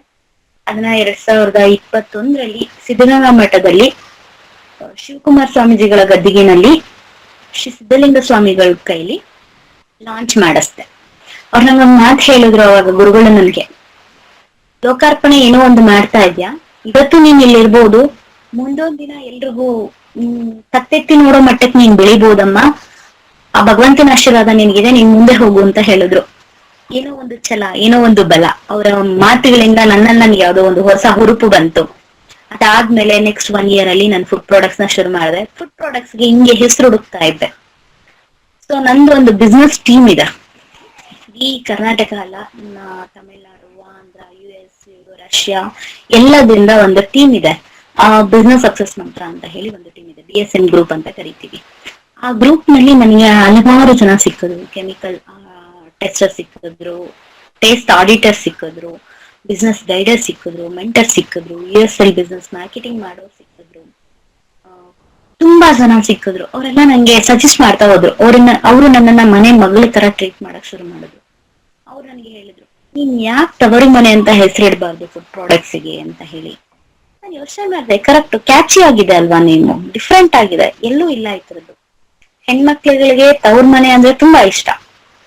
ಸೊ ನಮ್ ಇಂಡಿಯಾದಿಂದ ಹೊರಗಡೆ ಇರೋರಿಗೆ ಈ ಫುಡ್ ನಾವ್ ಯಾಕೆ ಕೊಡಬಾರ್ದು, ಅವ್ರಿಗೆ ಅವ್ರ ಮನೇಲೆ ತಿಂದಂತ ಒಂದು ಅನುಭವ ಬರುತ್ತೆ. ಬ್ರ್ಯಾಂಡ್ ನೇಮ್ ತವರು ಮನೆ, ಓಕೆ ಇಡೋಣ ಅಂತ ಹೇಳಿ 1 year ಆಯ್ತು. ಇದು ಕೂಡ ಜೂನ್ 5ನೇ ತಾರೀಕು ನಾನು ಬ್ರ್ಯಾಂಡ್ ಲಾಂಚ್ ಮಾಡಿದೆ. ಅದು ನನ್ನ BSM ಟೀಮ್ ಜೊತೆಗೆ ಲಾಂಚ್ ಮಾಡಿದೆ. ಹೀಗೆ ನಡೀತಾ ಹೋಯ್ತು. ಇದಾದ ನಂತರ ನನಗೆ ಅವೇಕ್ ಅಲ್ಲಿ ಒಂದು ಅವಾರ್ಡ್ ಆಗುತ್ತೆ, ಅವೇಕ್ ರೈಸಿಂಗ್ ಸ್ಟಾರ್ ಅಂತ ಹೇಳಿ. ಅದಾದ ನಂತರ ನನಗೆ ಬಾಷ್ ಕಂಪನಿಯ ರೀಸನ್ ಹೆಡ್ ಯಾರಾಗಿದ್ದಾರೆ, ಪುಂಡಲೀಕ ಕಾಮತ್ ಸರ್ ಮತ್ತೆ ಅವರ ವೈಫ್ ಅನಿತಾ ಕಾಮತ್ ಸರ್ ಏನಿದ್ದಾರೆ, ಅವರು ನನಗೆ ಸಿಕ್ಕಿದ್ರು. ನನ್ನ ಪ್ರಾಡಕ್ಟ್ ನ ಟೇಸ್ಟ್ ಮಾಡಿದ್ರು. ಫುಡ್ ಪ್ರಾಡಕ್ಟ್ಸ್ ನ ಟೇಸ್ಟ್ ಮಾಡಿ ನನ್ಗೊಂದು ಆಫರ್ ಮಾಡಿದ್ರು, ನೀವ್ ಯಾಕೆ ಹೆಣ್ಮಕ್ಳಿಗೆ ಟ್ರೈನಿಂಗ್ ಕೊಡಲ್ಲ ಅಂತ ಹೇಳಿ, ಅಫಿಷಿಯಲ್ ಟ್ರೈನರ್ ಯಾಕೆ ಆಗಲ್ಲ, ನೀವ್ ಯಾಕೆ ಡಾಕ್ಯುಮೆಂಟೇಶನ್ ಮಾಡಿಲ್ಲ ಇವತ್ತಿನವರೆಗೂ ಅಂತ ಹೇಳಿದ್ರು. ಸರ್ ನನಗೆ ನನ್ ಕೆಲಸ ಮಾಡಿ ಅಭ್ಯಾಸ ಇದೆ ಹೊರತು ನನಗೆ ಡಾಕ್ಯುಮೆಂಟ್ ಮಾಡಿ ಅಭ್ಯಾಸ ಇಲ್ಲ ಸರ್. ಬೇರೆಯವ್ರ ಮುಂದೆ ನನ್ನ ತೋರಿಸ್ಕೊಳಕ್ ನನ್ಗೆ ಇಷ್ಟ ಇಲ್ಲ, ಬಟ್ ನಾನು ಮಾಡೋ ಕೆಲಸ ಎಲ್ರಿಗೂ ಗೊತ್ತಾಗ್ಬೇಕು ಅಂತ ಹೇಳಿ ಹೇಳಿದಾಗ ಅವ್ರು ನನಗೆ ಖಂಡಿತ ಈ ಆಫರ್ ಟ್ರೈನಿಂಗ್ ಕೊಡಮ್ಮ ಅಂತ ಹೇಳಿ ಕ್ಯಾಂಡಿಮೆಂಟ್ಸ್ ಟ್ರೈನಿಂಗ್ ನ ಶುರು ಮಾಡಿಸಿದ್ರು. ಸೊ ಇಲ್ಲಿಗೆ ಬಾಷ್ ಕಂಪ್ನಿ ಜೊತೆ ಸೇರಿ 60 ಹೆಣ್ಮಕ್ಳಿಗೆ ಓನ್ ಕ್ಯಾಂಡಿಮೆಂಟ್ಸ್ ನ ಮಾಡ್ಲಿಕ್ಕೆ ಟ್ರೈನಿಂಗ್ ಕೊಟ್ಟಿದ್ದೀನಿ. 60 ಪ್ರಾಡಕ್ಟ್ ಗಳನ್ನ ಹೇಳ್ಕೊಟ್ಟಿದ್ದೀನಿ. ವೆರೈಟೀಸ್ ಹಪ್ಪಳ ಅಂತ ಬಂದ್ರೆ 5 ವೆರೈಟೀಸ್ ಹೇಳ್ಕೊಡ್ತೀನಿ. ಸೋಡಾ ಇರಲ್ಲ, ಬೇಕಿಂಗ್ ಸೋಡಾ ಇರಲ್ಲ, ಏನು ಇರಲ್ಲ, ಕೆಮಿಕಲ್ ಫ್ರೀ, ಪ್ರಿಸರ್ವೇಶನ್ಸ್ ಫ್ರೀ ಆಗಿರುವಂತ 5 ರೀತಿಯ ಹಪ್ಪಳಗಳು.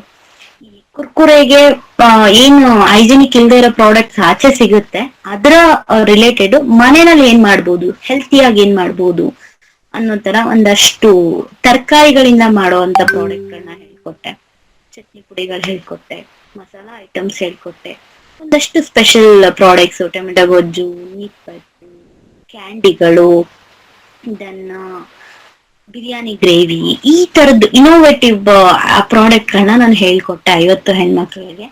ಇವತ್ತಿಗೆ ಅದರಲ್ಲಿ ಕಮ್ಮಿ ಅಂದ್ರು 4 ಜನ ಹೆಣ್ಮಕ್ಳು ಅವ್ರ ಮನೆ ಮಟ್ಟಿಗೆ ಮಾಡಿ ದಿನಕ್ಕೆ 500 ಇಂದ 1000 ರೂಪಾಯಿ ಅರ್ನ್ ಮಾಡ್ತಾ ಇದ್ದಾರೆ.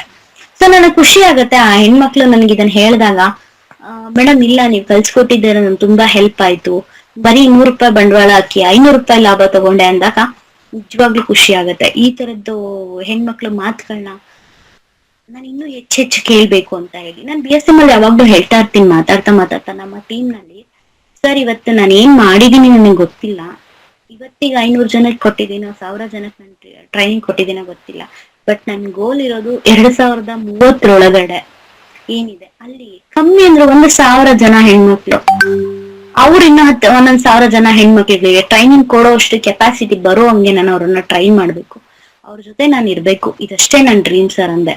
ಅವ್ರು ಹೇಳಿದ್ರು 1000 ಅಲ್ಲ 10,000 ಜನಕ್ಕೆ ಟ್ರೈನಿಂಗ್ ಕೊಟ್ಟು ಅವ್ರನ್ನ ನಡೆಸೋ ಕೆಪಾಸಿಟಿ ನಿನಗಿದೆ, ನಿಮ್ ಜೊತೆ ನಾವಿರ್ತೀವಿ ಅಂತ ಹೇಳಿದ್ರು. ಸೊ ಖುಷಿ ಆಯ್ತು. ಇವ್ರು ಎಲ್ಲರ ಸಪೋರ್ಟ್ ನನಗೆ ಇದೆಯಲ್ಲ ಅಂತ ಯೋಚನೆ ಮಾಡ್ತಾ ಇರ್ಬೇಕಾದ್ರೇನೆ BKF ಅನ್ನೋ ಟೀಮ್ ನನ್ ಕಣ್ಣಿಗೆ ಕಾಣುತ್ತೆ. ಅವ್ರ ಕಣ್ಣಿಗೆ ನಾನ್ ಕಾಣ್ತೀನಿ. ಆಕ್ಚುಲಿ ನನಗೆ ಗೊತ್ತಿಲ್ಲ, ನಾನು ತುಂಬಾ 2 ವರ್ಷದ ಹಿಂದೆ ಉಬಂಟು ನಲ್ಲಿ ನಾನು ಅವ್ರನ್ನ ನೋಡಿದ್ದೆ, ಅನಿತಾ ಅಂತ ಹೇಳಿ. ಅವ್ರನ್ನ ನೋಡ್ದಾಗ ನಾನು ಅನ್ಕೊಂಡೆ, ಓಕೆ ಒಂದು ಫೌಂಡೇಶನ್ ಏನೋ ಮಾಡ್ತಾ ಇದಾರೆ, ಒಂದಷ್ಟು ಜನಕ್ಕೆ ಹೆಲ್ಪ್ ಮಾಡ್ತಾ ಇದಾರೆ, ಮಾಡ್ಲಿ ಅಂತ ಹೇಳಿ ನನ್ನ ಪ್ರೊಫೈಲ್ ಅವ್ರ ಹತ್ರ ಇತ್ತು. ಅದಾದ್ಮೇಲೆ ಅವ್ರು ನನ್ನ ಕಾಂಟ್ಯಾಕ್ಟ್ ಮಾಡಿದ್ರು. ಈ ತರ ಒಂದು SVSY ಅಂತ ಹೇಳಿ ಸ್ವಾಮಿ ವಿವೇಕಾನಂದ ಯುವಜನ ಶಕ್ತಿ ಯೋಜನೆ ಅಂತ ಹೇಳಿ ಬಂದಿದೆ. ಸೊ ಇದಕ್ಕೆ ನೀನು ರಾಮನಗರ ಇನ್ಚಾರ್ಜ್ ತಗೋತೀಯಮ್ಮ, ಯೂತ್ ಗಳಿಗೆ ಗೈಡ್ ಮಾಡ್ತೀಯಾ, ನಿಮ್ ಬಿಸ್ನೆಸ್ ಗೈಡೆನ್ಸ್ ಚೆನ್ನಾಗಿದೆ, ನೀನು ತುಂಬಾ ಚೆನ್ನಾಗಿ ಗೈಡ್ ಮಾಡ್ತೀಯ ಅಂತ ಹೇಳಿ ನನ್ಗೆ ಆಫರ್ ಮಾಡಿದ್ರು. ನಾನು ಹೇಳ್ದೆ ಸರ್ ನನ್ ಕೈಲಿ ಆಗತ್ತಾ ಅಂತ ಕೇಳಿದ್ರು. ಖಂಡಿತ ಆಗತ್ತೆ, ಯಾಕೆ ಆಗಲ್ಲ ನಿನ್ ಕೈಲಿ, ನೀನ್ ಆಗಲ್ಲ ಅಂತ ಅನ್ಕೊಳ್ಳೇ ಬೇಡ, 100% ನೀನ್ ಮಾಡ್ತೀಯಾ, ಮಾಡು ಅಂತ ಹೇಳಿ ನಂದ್ ಕಿಶೋರ್ ಸರ್ ಮತ್ತೆ ಅನಿತಾ ಮೇಡಮ್ ಅಂತ ಹೇಳ್ಬಿಟ್ಟು ನನ್ಗೆ ಅವಕಾಶನ ಕೊಟ್ರು. ಸೊ ಇವತ್ತಿಗೆ ಕಮ್ಮಿ ಅಂದ್ರು ನನ್ನ ಈ ಒಂದು ಜರ್ನಿ ಶುರು ಮಾಡಿ, SBSY ಸಂಘದ ಜರ್ನಿಯನ್ನು ಶುರು ಮಾಡಿ 2 ತಿಂಗಳಾಯ್ತು. 2 ತಿಂಗಳಲ್ಲಿ ಬ್ಯಾಂಕ್ಗೆ ಸಬ್ಮಿಷನ್ ಆಗಿರೋದು 21 ಪ್ರಾಜೆಕ್ಟ್ ಗಳ ಸಬ್ಮಿಷನ್ ಆಗಿದೆ.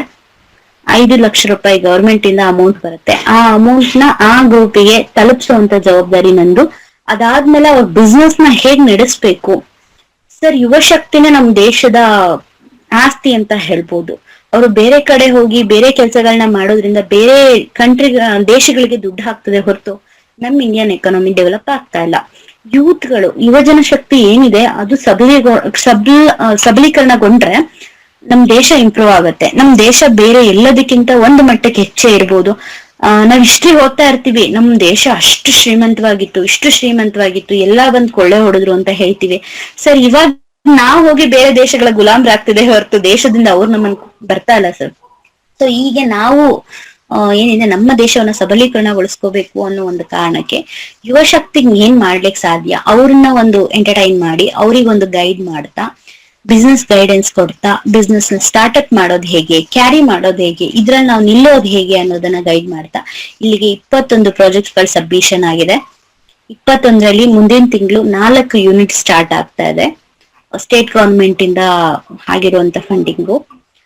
ಆ ಮಕ್ಳು ನನಗೆ ರೆಸ್ಪಾನ್ಸ್ ಮಾಡಿದಾಗ, ಅಕ್ಕ ನಮ್ಗೇನೋ ಒಂದು ಸ್ಟ್ರೆಂತ್ ಇದೆ, ನಾವ್ ಮಾಡ್ತೀವಿ ಅಕ್ಕ, ನಮ್ಗೆ ಇದಾಗಿದೆ ಅಕ್ಕ, ನಮ್ಗೆ ಖುಷಿ ಆಗ್ತಿದೆ, ನಾವು ಬೇರೆ ಕಡೆ ಕೆಲ್ಸಕ್ಕೆ ಹೋಗೋದ್ರಿಂದ ಬೆಟರ್ ನಾವ್ ಇದನ್ನ ಮಾಡ್ತಿದೀವಿ ಅಂತ ಅಂದಾಗ ನನಗೆ ಖುಷಿ ಆಗತ್ತೆ.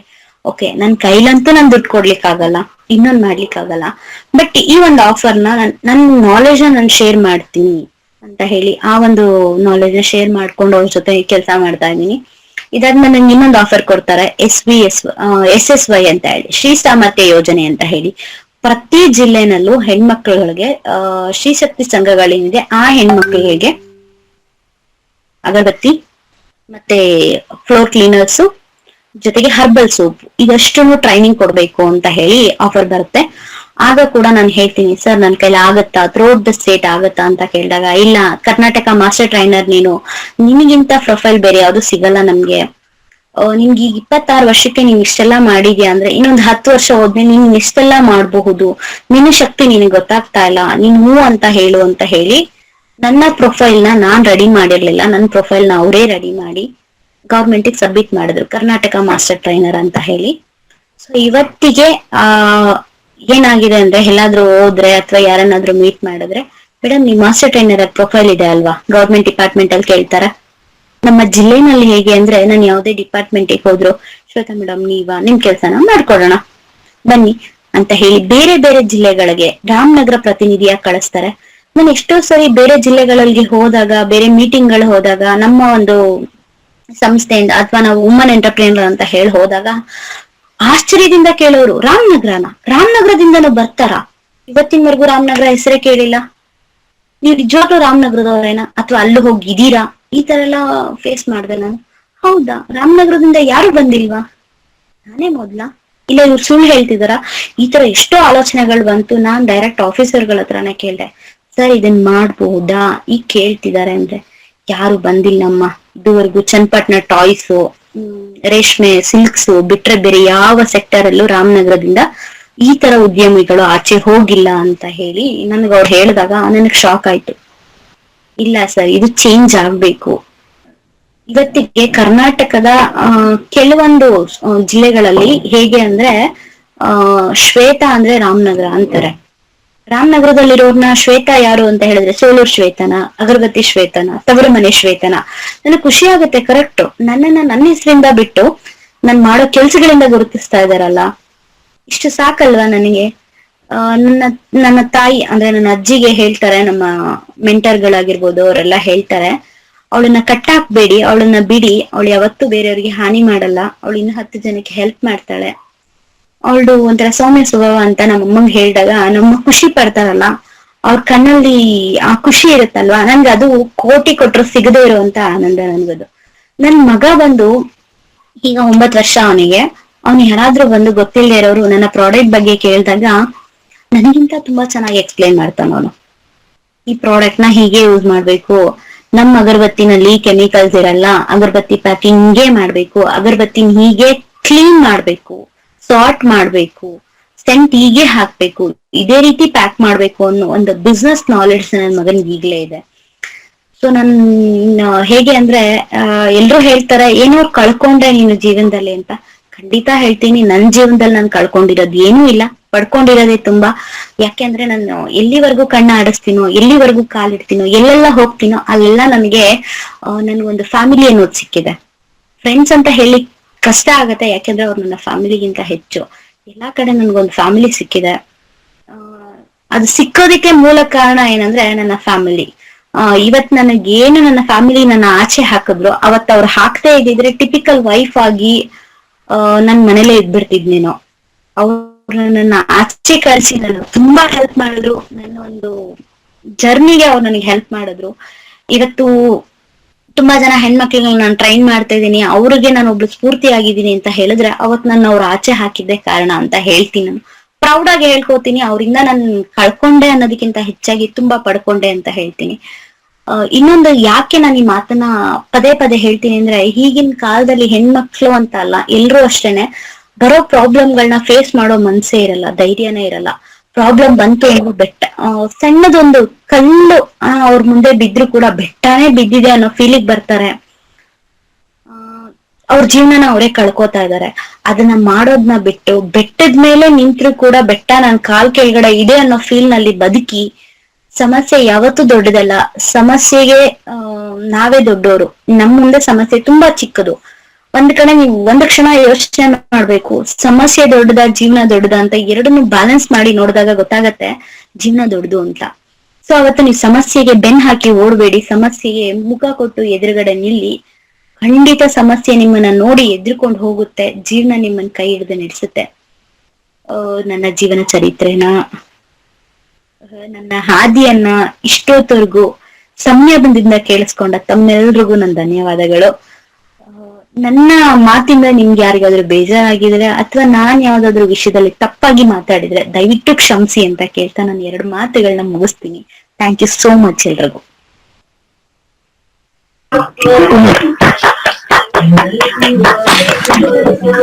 ಮೇಡಮ್ ತುಂಬಾ ಧನ್ಯವಾದಗಳು. ತುಂಬಾ ಸವಿಸ್ತರವಾಗಿ ಇಷ್ಟೊಂದು ಒಂದು ಸಾಧನೆ ಹಾದಿನ ಎಷ್ಟೊಂದು ಇದೆ ಅಂತ ನಮಗೂ ಕೂಡ ಅಸಂಪ್ಷನ್ ಇಲ್ಲ. ನಮ್ ಟೀಮ್ ನಲ್ಲಿ ಎಲ್ಲರಿಗೂ ಇದಾಗಿದೆ, ಎಲ್ಲರೂ ಚಪ್ಪಾಳೆ ಹೊಡಿತಾ ಇದಾರೆ. ಸೊ ತುಂಬಾ ಖುಷಿಯಾಗಿದೆ. So very nice madam. ನಿಮ್ಮ ಇದನ್ನ ಒಂದು 2 minutes ಅಲ್ಲಿ ನಮ್ದೊಂದು ವಿಡಿಯೋ ಇದೆ, ನಿಮ್ದೊಂದು ವಿಡಿಯೋ ನೋಡ್ಕೊಂಡು 1-2 ನಿಮಿಷ ಟೈಮ್ ಕೊಡಿ, ವಿಡಿಯೋ ನೋಡ್ಬಿಟ್ಟು ಇದು ಮಾಡೋಣ. 1 ನಿಮಿಷ ವಿಡಿಯೋ ಆನ್ ಮಾಡ್ತಾ ಇದ್ದೀನಿ ನಾನು. 1 second please be on. 4, 3, 2.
Okay.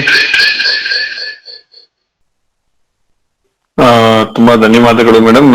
ತಾವು ಎಲ್ಲ ತುಂಬಾ ಒಂದು ಜೀವನದ ಅನುಭವ ತುಂಬಾ ಎಕ್ಸ್ಪ್ಲೈನ್ ಮಾಡಿದ್ರಿ. ತುಂಬಾ ಧನ್ಯವಾದಗಳು. ನಮ್ಮಲ್ಲಿ ಯಾರಿಗಾದ್ರೂ ಮೇಡಮ್ ಎಷ್ಟು ಮಾತಾಡಿದ್ರು ಅವ್ರ ಹತ್ರ ಏನಾದ್ರು ಮಾತಾಡ್ಬೇಕು ಅನ್ಸೋದು ದಯವಿಟ್ಟು ಮಾತಾಡಿ, ಹ್ಯಾಂಡ್ ರೈಸ್ ಮಾಡಿ.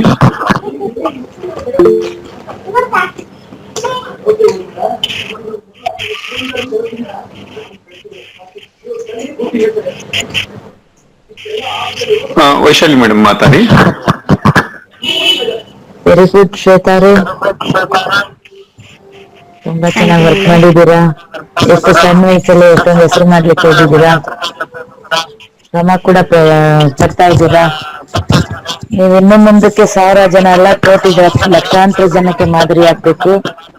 ನಿಮ್ಮಿಂದ ಇನ್ನೂ ಎಷ್ಟೊಂದ್ ಜನಕ್ಕೆ ಹೆಲ್ಪ್ ಆಗ್ಬೇಕು. ನಿಮ್ಮಂತವ್ರನ್ನೇ ನಾವು ಹುಡುಕ್ತಾ ಇರ್ತೀವಿ ಎನಿ ಟೈಮ್.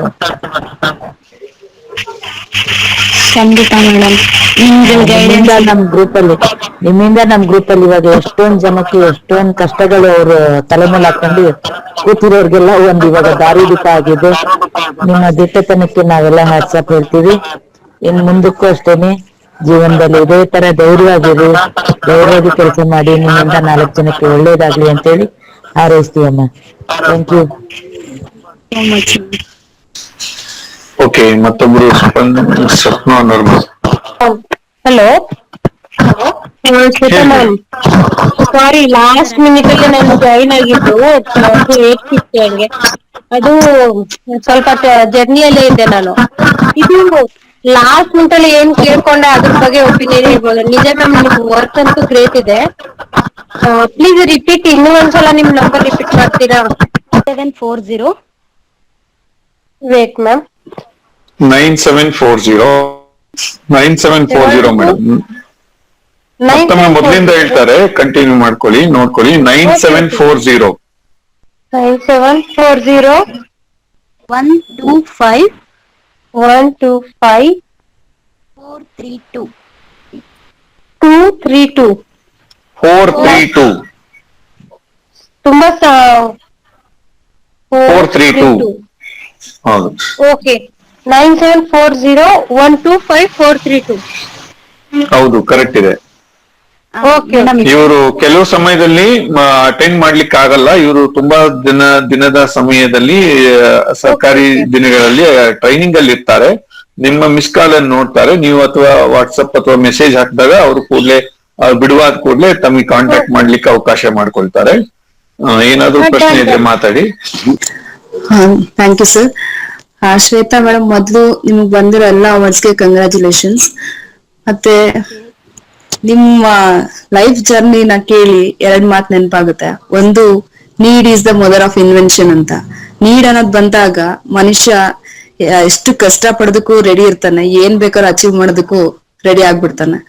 ಹಾಗೆ ಇನ್ನೊಂದು, ಒಂದು ಕಲ್ಲು ಶಿಲೆ ಆಗ್ಬೇಕಾದ್ರೆ ತುಂಬಾ ಪೆಟ್ಟುಗಳನ್ನ ತಿನ್ಲೇಬೇಕದು, ಆಗ ಮಾತ್ರ ಅದು ಒಂದು ಶಿಲೆಯಾಗಿ ನಿಲ್ಲೋದಕ್ ಸಾಧ್ಯ.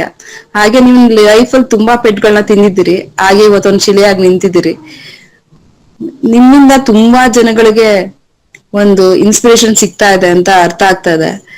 ಹೀಗೆ ಇನ್ನು ತುಂಬಾ ಜನಕ್ಕೆ ನೀವು ಇನ್ಸ್ಪೈರ್ ಮಾಡಿ, ಮೋಟಿವೇಟ್ ಮಾಡಿ, ಅವ್ರ ಲೈಫ್ ನ ಸೆಟಲ್ ಮಾಡಿ ಒಂದು ಎಕ್ಸಾಂಪಲ್ ಆಗಿ ನಿಂತ್ಕೋಬೇಕು ನೀವು. Thank you ma'am. Thank you so much madam. ನಿಮ್ಮೆಲ್ಲರ ಸಪೋರ್ಟ್ ಹೀಗೆ ಇದ್ರೆ ಖಂಡಿತ ನಾವು ರಾಜ್ಯದ ಪ್ರತಿ ಮೂಲೆಗಳಿಗೂ ರೀಚ್ ಆಗ್ಬೋದು. ಹೆದ್ರಿರುವಂತ ಹೆಣ್ಮಕ್ಳುಗಳನ್ನ, ಆಗೋದೇ ಇಲ್ಲ ಅಂತ ಕೂತಿರೋ ಹೆಣ್ಮಕ್ಳುಗಳನ್ನ ಕೂಡ ನಾವು ಹೊರಗಡೆ ತರ್ಬೋದು. ಅವರಿಗೂ ಕೂಡ ಸ್ವಾವಲಂಬನೆಯ ಬದುಕನ್ನ ನಡೆಸ್ಲಿಕ್ಕೆ ದಾರಿ ಆಗ್ಬೋದು ಮೇಡಮ್. ನೀವುಗಳೆಲ್ಲ ನನ್ನ ಜೊತೆ ಸೇರಿದ್ರೆ ಖಂಡಿತ ನಾನು ಇನ್ನಷ್ಟು ವರ್ಕ್ ಮಾಡ್ಲಿಕ್ಕೆ ರೆಡಿ ಇದ್ದೀನಿ. ನಿಮ್ಗಳ ಸಪೋರ್ಟ್ ಹೀಗೆ. ನಾನ್ ಕೂಡ ನಿಮ್ ಜೊತೆ ವರ್ಕ್ ಮಾಡೋದಕ್ಕೆ ರೆಡಿ ಆಗಿದ್ದೀನಿ ma'am. Thank you so much. ನಮ್ಮ ಅಗ್ರಿಕಲ್ಚರ್ ಸೋಲ್ಜರ್ ಮುರುಗೇಶ್ ಅನ್ನೋರು ಇದ್ದಾರೆ, ಮಾತಾಡ್ಬೇಕು ಅಂತ ಕೇಳ್ಕೊತೀನಿ. ಮೇಡಮ್ ಮೊದಲಿಗೆ ನಮಸ್ಕಾರ. ನಮಸ್ಕಾರ ಸರ್. ಇಲ್ಲ, ನಾವೇ ಇನ್ನೊಬ್ರು ಅಂತ ನಾವು ತುಂಬಾ ಹೆಮ್ಮೆ ಪಡ್ತಾ ಇದ್ದೀವಿ. ನಮ್ಗಿನ್ನ ಕಷ್ಟ ಬಿದ್ದು ಸಾಧನೆ ಮಾಡಿದ್ವಿ, ಈಗ ತುಂಬಾ ಖುಷಿ ಆಗ್ತಾ ಇದೆ ನಮ್ಗೆ. ಯಾಕಂದ್ರೆ ಈ ಕಾಲದಲ್ಲಿ ಹೆಣ್ಮಕ್ಳಿಗೆ ಈ ತರ ಸಪೋರ್ಟ್ ಕೊಡೋರು ಯಾರು ಇಲ್ಲ. ಯಾಕಂದ್ರೆ ಮಾಡ್ತಾರೆ ಅವ್ರವ್ರ ಓನ್ಗಾಗಿ ಮತ್ತೆ ಅವ್ರ ದುಡಿಮೆಗಾಗಿ ಮಾಡ್ತಾವ್ರೆ. ನೀವು ಅದನ್ನೆಲ್ಲ ಲೆಕ್ಸದೆ ಮತ್ತೆ ನಮ್ಮ ಹೆಣ್ಮಕ್ಳು ಮುಂದ್ ಬರ್ಲಿ ಅಂತ ಹೇಳಿ ಮಾಡ್ತಾ ಇದ್ರಲ್ಲ, ತುಂಬಾ ಹೆಮ್ಮೆ ಆಗ್ತಾ ಇದೆ ನಮ್ಗೆ. ನಮ್ದು ಒಂದು ಸಹಜ ಆರ್ಗ್ಯಾನಿಕ್ ಸಾವಯವ ತರಕಾರಿ ಬೆಳೆಗಾರರ ಸಂಘ ಅಂತ ಇದೆ. ನಾವು ತರಕಾರಿ ಬೆಳೆದು ಇಷ್ಟ ದಿನ ಮಾರ್ಕೆಟಿಂಗ್ ಮಾಡ್ತಾ ಇದ್ರಿ. ಹೆಣ್ಮಕ್ಳಿಗೆ ಏನಾದ್ರು ಒಂದು ದಾರಿ ಮಾಡ್ಬೇಕಂತ ಹೇಳಿ ಅಂಕುರ ಸಂಘ ಅಂತ ಓಪನ್ ಮಾಡಿದ್ರಿ. ಇದ್ರಲ್ಲಿ ನಮ್ಮ ಹೆಣ್ಮಕ್ಳು ಯಾರು ಅವ್ರಿಗೆ ಮೋಟಿವೇಶನ್ ಮಾಡೋರಿಲ್ಲ ಅಂತ ಹೇಳಿ ಸುಮ್ನೆ ಹಂಗೆ ಇದಾರೆ ಸಂಘ ಓಪನ್ ಮಾಡ್ಬಿಟ್ಟು. ನೀವು ಸ್ವಲ್ಪ ಅವ್ರಿಗೆ ಹೆಲ್ಪ್ ಮಾಡಿಕೊಡ್ಬೇಕು ಮೇಡಮ್ ನರ. ಸರ್ ಖಂಡಿತ. ನನಗೆ ನೀವು ತರಕಾರಿ ಬೆಳೆಗಾರರು ಅಂದಾಗ ನೆನಪಾಯ್ತು. ನಾವು ಬೆಳೆಗೆ ಬೆಲೆ ಇಲ್ಲದೆ ಇರೋ ಟೈಮ್ ನಲ್ಲಿ ಕಸದ ತರ ಎಸಿತಾರೆ ಸರ್ ರೈತರು. ಬೆಳಿತಾರೆ, ಬೆಲೆ ಇಲ್ಲ ಅಂದ್ರೆ ತಗೊಂಡೋಗಿ ಎಸಿತಾರೆ, ಅಳ್ತಾರೆ, ಬಿದ್ದೋಯ್ತಪ್ಪ ಬೆಲೆ ಅಂತ ಹೇಳ್ತಾರೆ. ಆ ತರಕಾರಿಗಳನ್ನ ವ್ಯಾಲ್ಯೂ ಆಡೆಡ್ ಪ್ರಾಡಕ್ಟ್ಸ್ ನ ಮಾಡಿ ಮಾರುಕಟ್ಟೆಗೆ ರೀಚ್ ಮಾಡೋದು ಹೇಗೆ, ಸ್ಟೋರ್ ಮಾಡೋದು ಹೇಗೆ, ಈ ತರ ಕೆಲವೊಂದು ಟೆಕ್ನಾಲಜೀಸ್ ಇದೆ ಸರ್. ಅದಕ್ಕೆ ಬೇಕಾದಂತ ಒಂದು ಟ್ರೈನಿಂಗ್ ನ ಕೊಡ್ಲಿಕ್ಕೆ ಕೂಡ ನಮ್ ಜೊತೆ ಒಂದಷ್ಟು ಸಂಪನ್ಮೂಲ ವ್ಯಕ್ತಿಗಳಿದ್ದಾರೆ. ವಿಭಾಕರ್ ಶರ್ಮಾ ಆಗಿರ್ಬೋದು, DFTN ಅಲ್ಲಿ ವರ್ಕ್ ಮಾಡಿದ್ದಾರೆ. ಅವರು ರಿಟೈರ್ಡ್ ಆಗಿ ಇವಾಗ ಮೈಸೂರಿನಲ್ಲಿ ಸ್ಟೇ ಇದ್ದಾರೆ. ಜೊತೆಗೆ ಕೆಲವೊಂದು ಟೇಸ್ಟ್ ಆಡಿಟರ್ ಅಂತ ಹೇಳಿ ರಾಜು ಪಿಳ್ಳೆ ಅಂತ ಇದ್ದಾರೆ. ಅವರು ಸರ್ಟಿಫೈಡ್ ಟೇಸ್ಟ್ ಆಡಿಟರ್ ಅಂತಾನೆ ಹೇಳ್ಬೋದು. ಅವರು ಕೂಡ ಇದಕ್ ಸಪೋರ್ಟ್ ಮಾಡ್ತಾರೆ. ಹೆಣ್ಮಕ್ಳು ಏನಾದ್ರು ಮಾಡ್ತೀವಿ ಅಂದ್ರೆ ಖಂಡಿತವಾಗ್ಲೂ ಸಪೋರ್ಟ್ ಮಾಡೋದಿಕ್ಕೆ ಇವ್ರುಗಳೆಲ್ಲ ನಮ್ ಜೊತೆ ಇದ್ದಾರೆ ಸರ್. ನೀವುಗಳು ಎನಿ ಟೈಮ್ ಏನೇ ಒಂದು ಇನ್ಫಾರ್ಮೇಶನ್ ಬೇಕಿದ್ರು ನನ್ಗೆ ಒಂದು ಮೆಸೇಜ್ ಮಾಡಿ ಸರ್. ನನ್ ಕೈಲಾದ ಸಹಾಯ ಖಂಡಿತ ನಾನು ಯಾವತ್ತೂ ನಿಮ್ ಜೊತೆ ನಿಲ್ತೀನಿ ಸರ್. ಆಯ್ತು ಮೇಡಮ್ ನರ ಮಾಡ್ಕೊಡ್ಬೇಕು. ಯಾಕಂದ್ರೆ ಈಗ ನಮ್ಗೆ ಮೈಸೂರಲ್ಲಿ ಸೀಮಾ ಮೇಡಮ್ ಮತ್ತೆ ನಮ್ಮ ಅನಿತಾ ಮೇಡಮ್ ಅಂತ ಇದಾರೆ ಮೈಸೂರಲ್ಲಿ. ಅವ್ರನಿಂದ ನಾವು ಇವತ್ತು ನಮ್ಮ ಆನೇಕಲ್ ಭಾಗದಲ್ಲಿ ಇಷ್ಟು ಬೆಳೆದಿರೋದು. ಯಾಕಂದ್ರೆ ಇಲ್ಲಿ ಒಂದು ಚಿಕ್ಕದಾಗಿ ಅವರು ಒಂದು ಸಾವಯವ ಗ್ರಾಮ ಮಾಡ್ಬೇಕಂತ ಬಂದು ಮತ್ತು ಮಾರ್ಕೆಟಿಂಗ್ ಮಾಡ್ಕೊಟ್ರು ನಮ್ಗೆ. ತರಕಾರಿಗಳು ನಾವು ಮಾರ್ಕೆಟಿಂಗ್ ಮಾಡ್ತಾ ಇದ್ರಿ. ಆದ್ರೆ ಹೆಣ್ಮಕ್ಳಿಗೆ ಸುಮ್ನೆ ಒಂದು ಕೆಲಸ ಅಂತ ಮಾಡಿಸ್ಬೇಕಾದ. ಈಗ ನಾನು ಹೇಳ್ದಲ್ಲ ಅವ್ರಿಗೆ ಯಾವ ತರ ಮಾಡ್ಬೇಕು ಅನ್ನೋದು ಒಂದು ಬೇಕಿದೆ.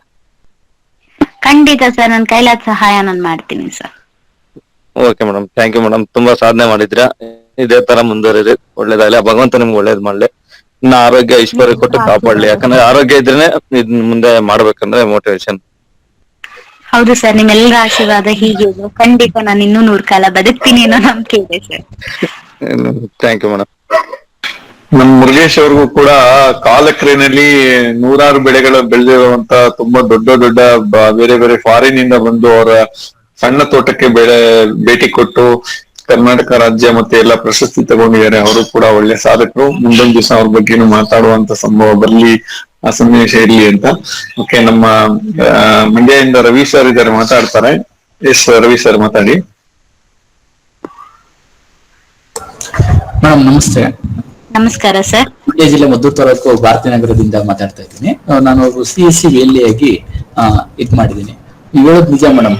ಜೀವನದಲ್ಲಿ ಯಾವತ್ತು ಕಷ್ಟ ಬರ್ತಿದೆ ಅವತ್ತೇ ನಾವು ಸಮಸ್ಯೆ ಬಂದಾಗ್ಲೇ ಪರಿಹಾರ ಹುಡುಕ್ತಿವಿ ಹೊರತು ಸಮಸ್ಯೆ ಬರ್ಲಿಲ್ಲ ಅಂದ್ರೆ ಮನುಷ್ಯನ್ಗೆ ಪರಿಹಾರ ಹುಡುಕಕ್ಕೆ ಹೋಗಲ್ಲ ನಾವು. ಅಷ್ಟು ನಾವು ಇವಾಗ ಇನ್ವೆನ್ಷನ್ ಮರ್ತುಬಿಟ್ಟಿದೀವಿ. ಅಂದ್ರೆ ಹೊಸದಾಗಿ ಏನಾದ್ರು ತಾಂತ್ರಿಕವಾಗಿ ಕಂಡುಹಿಡಿಯೋದನ್ನ ಮರ್ತುಬಿಟ್ಟಿದೀವಿ.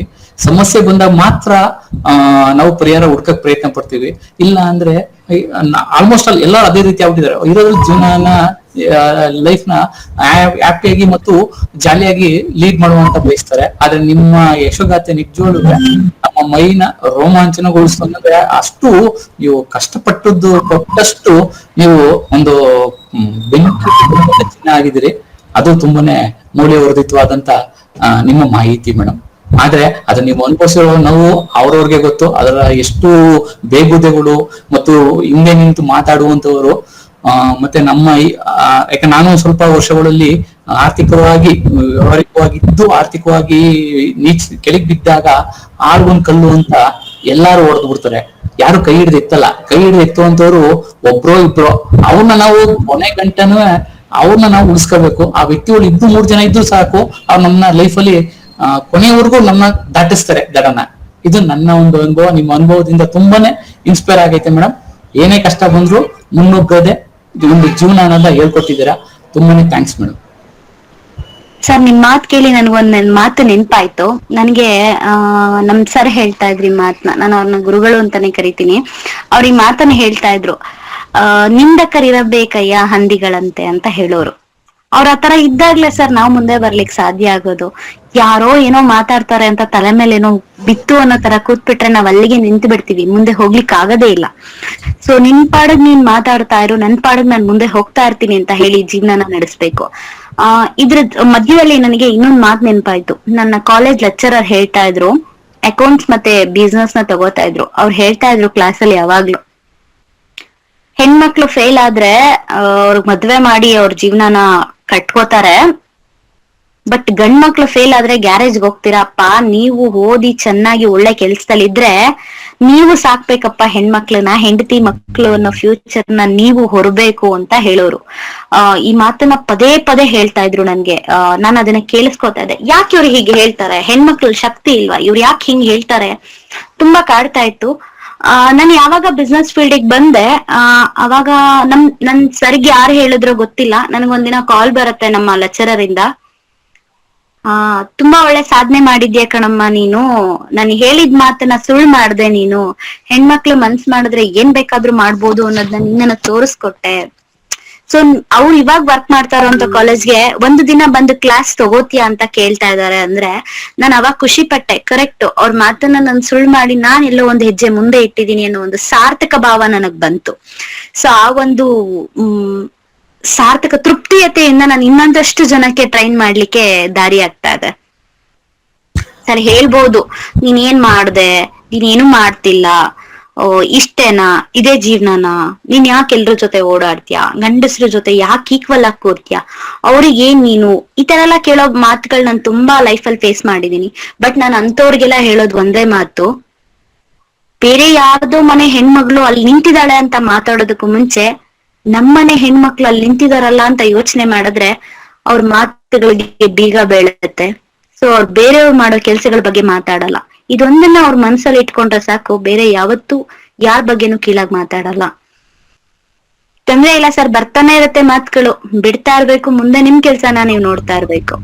ಅದ್ ನಿಜ ಮೇಡಮ್, ನಮ್ ಹುಡುಗರು ಯಾವತ್ತೂ ಸುಖದಲ್ಲಿ ಎಲ್ಲ ನಮ್ಮವ್ರು ಯಾರು ಹೊರಗಡೆ ಗೊತ್ತಾಗಲ್ಲ, ಆದ್ರೆ ಕಷ್ಟದಲ್ಲೇ ಅಂತ ಗೊತ್ತಾಗತ್ತೆ. ನಮ್ಮ ನಿಜವಾಗ್ಲೂ ನಮ್ಮನ್ನ ಆತ್ಮೀಯವಾಗಿ ನಂಬುವಂತವ್ರು ಯಾರು, ಕೈ ಹಿಡಿದು ಎತ್ತುವಂತವ್ರು ಯಾರು, ಕಷ್ಟದಲ್ಲಿ ಯಾರು ಆಯ್ತಾರೆ ಅವ್ರನ್ನ ಮುಪ್ಪನವರೆಗೂ ನೇಮಿ ಅಂತ ನಮ್ ಗುರುಗಳು ಹೇಳ್ತಾರೆ. ಗುರುಗಳು ಅದನ್ನ ಹೇಳ್ತಿದ್ರು. ಹೌದು ಸರ್, ಹೌದು. ಇವತ್ತು ನನಗೆ ಈ ಒಂದು ಫೇಸ್ ಏನಿದೆ, ಸ್ಟ್ರಗಲ್ ಫೇಸ್ ಏನಿದೆ, ಇದು ಬರ್ದೇ ಇದ್ದಿದ್ರೆ ನನ್ನ ಕುಟುಂಬ ಹೇಗೆ ಅಂತ ನನಗೆ ಗೊತ್ತಾಗ್ತಾ ಇರ್ಲಿಲ್ಲ. ಇವತ್ತು ನಾನು ಕರ್ನಾಟಕದ ಯಾವುದೇ ಮೂಲೆಗೆ ಹೋದ್ರು, ಯಾವುದೇ ಜಿಲ್ಲೆಗೆ ಕಾಲಿಟ್ರು, ಅಲ್ಲಿ ಒಂದ್ 3-4 ಕುಟುಂಬ ನನಗೆ ಅಂತ ಕಾಯ್ತಾ ಇರತ್ತೆ ಸರ್. ನನ್ನ ಯಾರಾದ್ರೂ ಬಂದು ನೀನ್ ಏನ್ ಸಂಪಾದನೆ ಮಾಡಿದ್ಯಾ, ಎಷ್ಟು ಏನ್ ಇಟ್ಟಿದ್ಯಾ ಅಂತ ಕೇಳಿದ್ರೆ ನಾನು ಎದೆ ತಟ್ಕೊಂಡ್ ಹೇಳ್ತೀನಿ, ಮೂಲೆನಲ್ಲೂ ನನಗೊಬ್ರು ವ್ಯಕ್ತಿ ಪರಿಚಯ ಇದಾರೆ, ನನಗೊಂದು ಸಂಬಂಧ ಕಾಯ್ತಾ ಇದೆ, ನನಗಾಗಿ ಒಬ್ರು ಮಿಡಿತಾ ಇದಾರೆ ಅಂತ ಎದೆ ತಟ್ಕೊಂಡ್ ಹೇಳ್ತೀನಿ. ನೀನ್ ಏನ್ ಸಂಪಾದನೆ ಮಾಡಿದ್ಯಾ ಅಂದ್ರೆ ನಾನು ಹೋಗೋ ದಾರಿನಲ್ಲಿ ಕಮ್ಮಿ ಅಂದ್ರೆ 10 ಜನ ನನ್ ಜೊತೆ ನಿಲ್ತಾರೆ ಅಂತ ಎದೆ ತಟ್ಕೊಂಡ್ ಹೇಳ್ತೀನಿ ಸರ್. ನಾನು ಅಷ್ಟು ಕೋಟಿ ದುಡ್ದಿದ್ದೀನಿ, ಇಷ್ಟು ಕೋಟಿ ಟರ್ನ್ ಓವರ್ ಮಾಡಿದೀನಿ, ನಾನು ಒಂದಷ್ಟು ಒಡವೆ ತೆಗ್ದಿಟ್ಟಿದೀನಿ, ಇಲ್ಲ ಇನ್ನೇನೋ ಬಿಲ್ಡಿಂಗ್ ಕಟ್ಟಿದೀನಿ, ಯಾವ್ದೇ ಕಾರಣಕ್ಕೂ ಹೇಳಲ್ಲ ಸರ್. ಮೂಲೆನಲ್ಲೂ ಹಳ್ಳಿನಲ್ಲೂ ನನಗಾಗಿ ಮಿಡಿಯೋ ಒಂದೊಂದು ಜೀವನ ನಾನು ಸಂಪಾದನೆ ಮಾಡಿದೀನಿ ಅಂತ ಧೈರ್ಯವಾಗಿ ಹೇಳ್ತೀನಿ ಸರ್.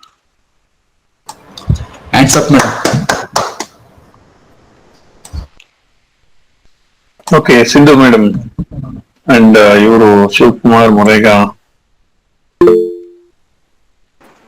ಮಾತಾಡಿ, ಹ್ಯಾಂಡ್ ರೈಸ್. ಮ್ಯಾಮ್, ಕಂಗ್ರ್ಯಾಚುಲೇಷನ್ಸ್ ನಿಮ್ಮ ಅವಾರ್ಡ್ಗಳಿಗೆ. ಅಂಡ್ ನಿಮ್ಮ ಸಕ್ಸಸ್ ಸ್ಟೋರಿ ಕೇಳಿ ತುಂಬಾ ಇನ್ಸ್ಪೈರ್ ಆಗುತ್ತೆ. ಯಾಕಂದ್ರೆ ಏನೋ ಒಂದು ಮಾಡ್ಬೇಕು ಅಂತ ಹೊರಟ ಸಂದರ್ಭದಲ್ಲಿ ಸಣ್ಣ ಪುಟ್ಟ ತೊಂದರೆಗಳು ಅಥವಾ ಸಮಸ್ಯೆಗಳು ಬಂದ ತಕ್ಷಣ ಅದನ್ನ ಅಲ್ಲೇ ಡ್ರಾಪ್ ಮಾಡೋ ಎಷ್ಟೋ ಜನರಿಗೆ ನೀವೀಗೆ ಹೇಳಿದ್ದು ಒಂದು ಇಲ್ಲ, ಇದು ನಮ್ಗೆ ತಡ್ಕೊಳ್ಳೋ ಶಕ್ತಿ ನಮ್ಮಲ್ಲಿ ಇದೆ ಅನ್ನೋದು ತಿಳಿಯುತ್ತೆ. ಸೊ ನಿಮ್ಮ ಇವತ್ತಿನ ಈ ಸ್ಟೋರಿ ಕೇಳಿ ಇನ್ನಷ್ಟು ಜನಕ್ಕೆ ಇನ್ಸ್ಪೈರ್ ಆಗಿ ನಿಮ್ಮಿಂದ ಇನ್ನಷ್ಟು ಮಹಿಳಾ ಸಾಧಕಿಯರು ರೈಸ್ ಆಗ್ಲಿ ಅಂತ ನಾನು ಕೇಳ್ಕೊಳ್ತೀನಿ. Thank you madam. ಪರಸ್ಪರಕ್ಕೆ welcome. Thank you so much ma'am. But ಹೆಣ್ಣು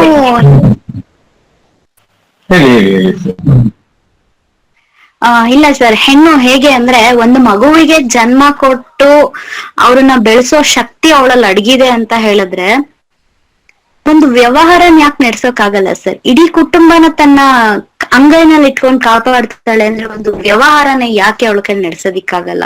ಖಂಡಿತವಾಗ್ಲೂ ಅವಳಿಗೆ ಇಡೀ ಪ್ರಪಂಚವನ್ನೇ ಆಳುವಂತ ಶಕ್ತಿ ಇದೆ. ಹೆಣ್ಣು ಅಬಲೆ ಅಲ್ಲ ಸರ್, ಸಬಲೆ. ಅವಳು ಯಾವತ್ತಿದ್ರು ಒಂದು ಶಕ್ತಿ ಅಂತಾನೆ ಹೇಳ್ಬೋದು.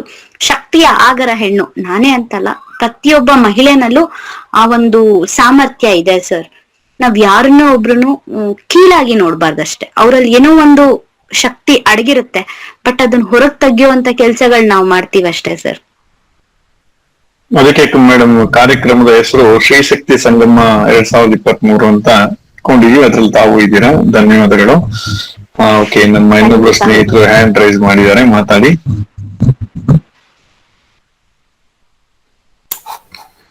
ಸಿಸ್ಟರ್ ನಮಸ್ತೆ, ನನ್ನ ಹೆಸರು ಮಂಜುನಾಥ್ ಅಂತೇಳಿ.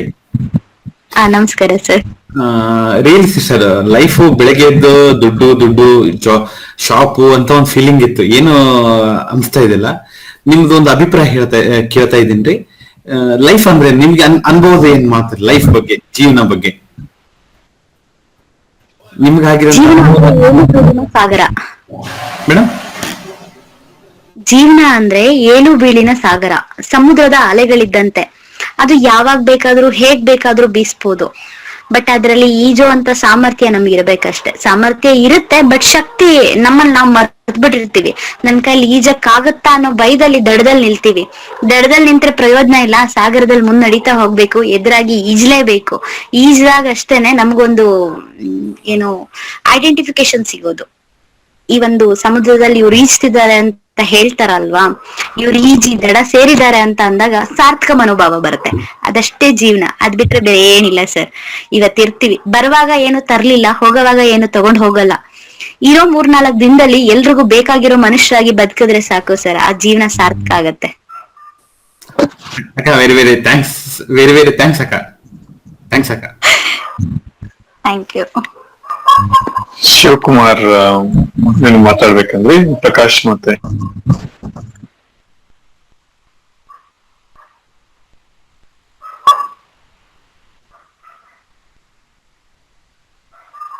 Really wonderful madam. ನಿಮ್ ಬಗ್ಗೆ ಕೇಳಿ ತುಂಬಾನೇ ಖುಷಿ ಆಯ್ತು. ಯಾಕಂತಂದ್ರೆ ಎಷ್ಟೊಂದು ಕಷ್ಟಗಳನ್ನೆಲ್ಲ ಎದುರಿಸಿ ಒಂದು ಒಳ್ಳೆ ಲೆವೆಲ್ಗೆ ಒಂದು ಸಾಧಕಿಯಾಗಿ ನಿಂತಿದ್ದೀರಾ. ಸೊ ನಮ್ಮ ಜಿಲ್ಲೆ ಆಗಿರೋದ್ರಿಂದ ನಮ್ಗೆ ಇನ್ನೂ ಒಂದು ಖುಷಿ ಅದು ವಿಚಾರ.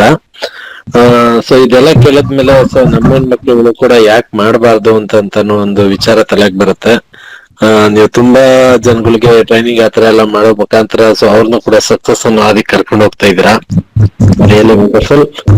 ಇದೇ ರೀತಿ ನಿಮ್ ಕಾರ್ಯಗಳು ನಡೀತಾ ಇರಲಿ. ಸೊ ನಮ್ಮ ಜಿಲ್ಲೆಯಲ್ಲಿ, ಬೇರೆ ಜಿಲ್ಲೆಯಲ್ಲಿ, ಎಂಟೈರ್ ರಾಜ್ಯದಾದ್ಯಂತ, ದೇಶದಾದ್ಯಂತ ಕೂಡ ಸೊ ನಿಮ್ಮ ಒಂದು ವರ್ಕ್ ಎಕ್ಸ್ಪೆಂಡ್ ಆಗ್ಲಿ ಅಂತ ನಾನು ಕೂಡ ಆಶಿಸ್ತೀನಿ.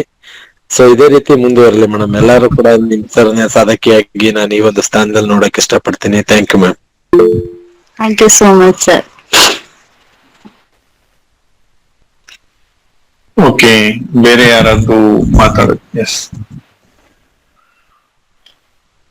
ಓಕೆ, ತುಂಬಾ ಧನ್ಯವಾದಗಳು ಮೇಡಮ್. ಎಸ್, ಮಾತಾಡಿ ಶಿವಕುಮಾರ್. ನಮಸ್ಕಾರ ಮೇಡಮ್. ನಿಮ್ಮ ಯಶಸ್ಸಿನ ಹಾದಿಯ ಒಂದು ಚರಿತ್ರೆಗಳನ್ನ ನೋಡಿ ನಮಗೆ ತುಂಬಾನೇ ಖುಷಿ ಆಗಿದೆ, ಮತ್ತೆ ಹಾಗೆ ತುಂಬಾನೇ ಸ್ಫೂರ್ತಿದಾಯಕವಾಗಿದೆ. ಹಾಗೆ ನಮ್ಮ ಉತ್ತರ ಕನ್ನಡ ಜಿಲ್ಲೆಯಲ್ಲಿರುವಂತ ಮಹಿಳೆಯರಿಗೂ ಕೂಡ ಯಾವೆಲ್ಲ ರೀತಿಯ ಸಹಾಯಗಳಾಗ್ಬೋದು ನಿಮ್ಮಿಂದ ಅನ್ನೋದು ನಾವು ನಿಮ್ಮೊಂದಿಗೆ ಖಂಡಿತ ಚರ್ಚೆ ಮಾಡ್ತೀವಿ. ನೀವು ನಮ್ಮ ಮುಂದಿನ ಜೀವನದ ಆಶಾ ಕಿರಣವಾಗಿದ್ದೀರಿ. ನಿಮ್ಮ ಮಾರ್ಗದರ್ಶನದಲ್ಲಿ ನಮ್ಮ ತಂಡವೂ ಕೂಡ ನಡಿಬೇಕಿದೆ. ನಮ್ಮ ತಂಡದ ನೀವು ಕೂಡ ಈ ತಂಡದ ಒಂದು ಭಾಗವಾಗಿರುವುದಕ್ಕೆ ನಮಗೆ ಹೆಮ್ಮೆ ಇದೆ ಮೇಡಮ್. ನೀವು ಎಂದೂ ಕೂಡ ಮುಂದೂ ಕೂಡ ಎಂದೆಂದೂ ಕೂಡ ನಮ್ಮ ತಂಡದಲ್ಲಿದ್ದು ನಮಗೆ ಸಲಹೆ ಸಹಕಾರ ಹಾಗೆ ಯಶಸ್ಸಿನೆಡೆಗೆ ನೀವು ನಮ್ಮನ್ನ ಕೊಂಡೊಯ್ಬೇಕಂತ ಈ ಮೂಲಕ ನಿಮ್ಮಲ್ಲಿ ವಿನಂತಿಸ್ಕೊಳ್ತೀನಿ. Thank you so much madam. Sir, ತುಂಬಾ ದೊಡ್ಡ ಮಾತಾಯ್ತು. ನಿಮ್ಗಳ ಎಲ್ಲರ ಮಧ್ಯೆ ನನಗೊಂದು ಸ್ಥಾನ ಕೊಟ್ಟಿದ್ದೀರಲ್ಲ, ಈ ಸ್ಥಾನವನ್ನ ನನ್ನ ಉಸಿರಿರೋವರೆಗೂ ನಾನು ಉಳಿಸ್ಕೋತೀನಿ ಸರ್. ಇಷ್ಟನ್ನ ಮಾತ್ರ ಹೇಳ್ಬಲ್ಲ. ಸಾಗರಕ್ಕೆ ಒಂದು ಹನಿ ಸೇರ್ದಾಗ ಆಗಿದೆ ಅಷ್ಟೇ ಸರ್. ಇದು ಮೊದಲೇ ಸಾಗರ. ಈ ಸಾಗರದಲ್ಲಿ ನಾನು ಒಂದು ಹನಿಯಾಗಿ ನಿಮ್ ಜೊತೆ ಇರ್ತೀನಿ ಹೊರತು ಸಾಗರನೇ ನಾನಾಗಕ್ಕಾಗಲ್ಲ sir. Thank you so much. ನಿಮ್ಮ ಮೋಟಿವೇಶನ್ ಮಾತಿದೆ ಅಲ್ವಾ, ಅದು ಎಲ್ಲರಿಗೂ ತುಂಬಾ ಶಕ್ತಿಯನ್ನು ನೀಡಬಲ್ಲದು. ದುಡ್ಡು ಎಲ್ಲವನ್ನ ತಂದುಕೊಡ್ಲಿಕ್ಕೆ ಸಾಧ್ಯ ಇಲ್ಲ, ಆದ್ರೆ ಯಾರಿಗೆ ಆತ್ಮಸ್ಥೈರ್ಯ ತುಂಬ್ತಾರೋ ಅವರು ನಿಜವಾದ ಸಾಧಕರಾಗಿರ್ತಾರೆ. ಎಲ್ಲವೂ ಕೂಡ ನಿಮ್ಮಲ್ಲಿ ಇದೆ. ಸೊ ಆ ದೃಷ್ಟಿಯಿಂದ 100 ಆನೆಯ ಬಲ ಬಂದಂತಾಗಿದೆ ನಮ್ಗೆ. ಸೊ ಆ ವಿಚಾರದಲ್ಲಿ ನಾವು ಯಾವತ್ತೂ ಕೂಡ ನಿಮ್ಗೆ ಥ್ಯಾಂಕ್ಫುಲ್ ಆಗಿರ್ತೀವಿ. ಧನ್ಯವಾದಗಳು. So much sir. Somesh G ಮಾತಾಡ್ತೀರಾ? ಸೋಮೇಶ್ ಜಿ ಮತ್ತೆ ಶಾಂತಪ್ಪ ಅವರು.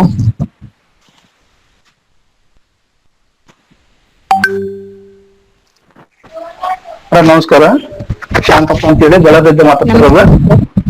ಮೇಡಮ್, ನೀವು ಬಹಳ ಅದ್ಭುತವಾಗಿ ಮಾತಾಡಿದ್ರಿ. ಏನ್ ಹೇಳ್ಬೇಕು ನಮಗೆ ಗೊತ್ತಾಗ್ತಿಲ್ಲ. ಬಹಳ ಚೆನ್ನಾಗಿ ಮಾತಾಡಿದ್ರಿ ಮೇಡಮ್. ನಿಮ್ ಜೀವನ ಚರಿತ್ರೆ ಬಹಳ ಅದ್ಭುತವಾಗಿತ್ತು. Thank you madam. ಬಹಳ ಹೆಣ್ಣು ಮಕ್ಕಳಿಗೆ ಒಳ್ಳೆ ಸ್ಫೂರ್ತಿ ಆಗ್ಲಿ ಅಂತೇಳಿ ನಾನು ಕೇಳ್ಕೊಳ್ತೀನಿ. Thank you madam.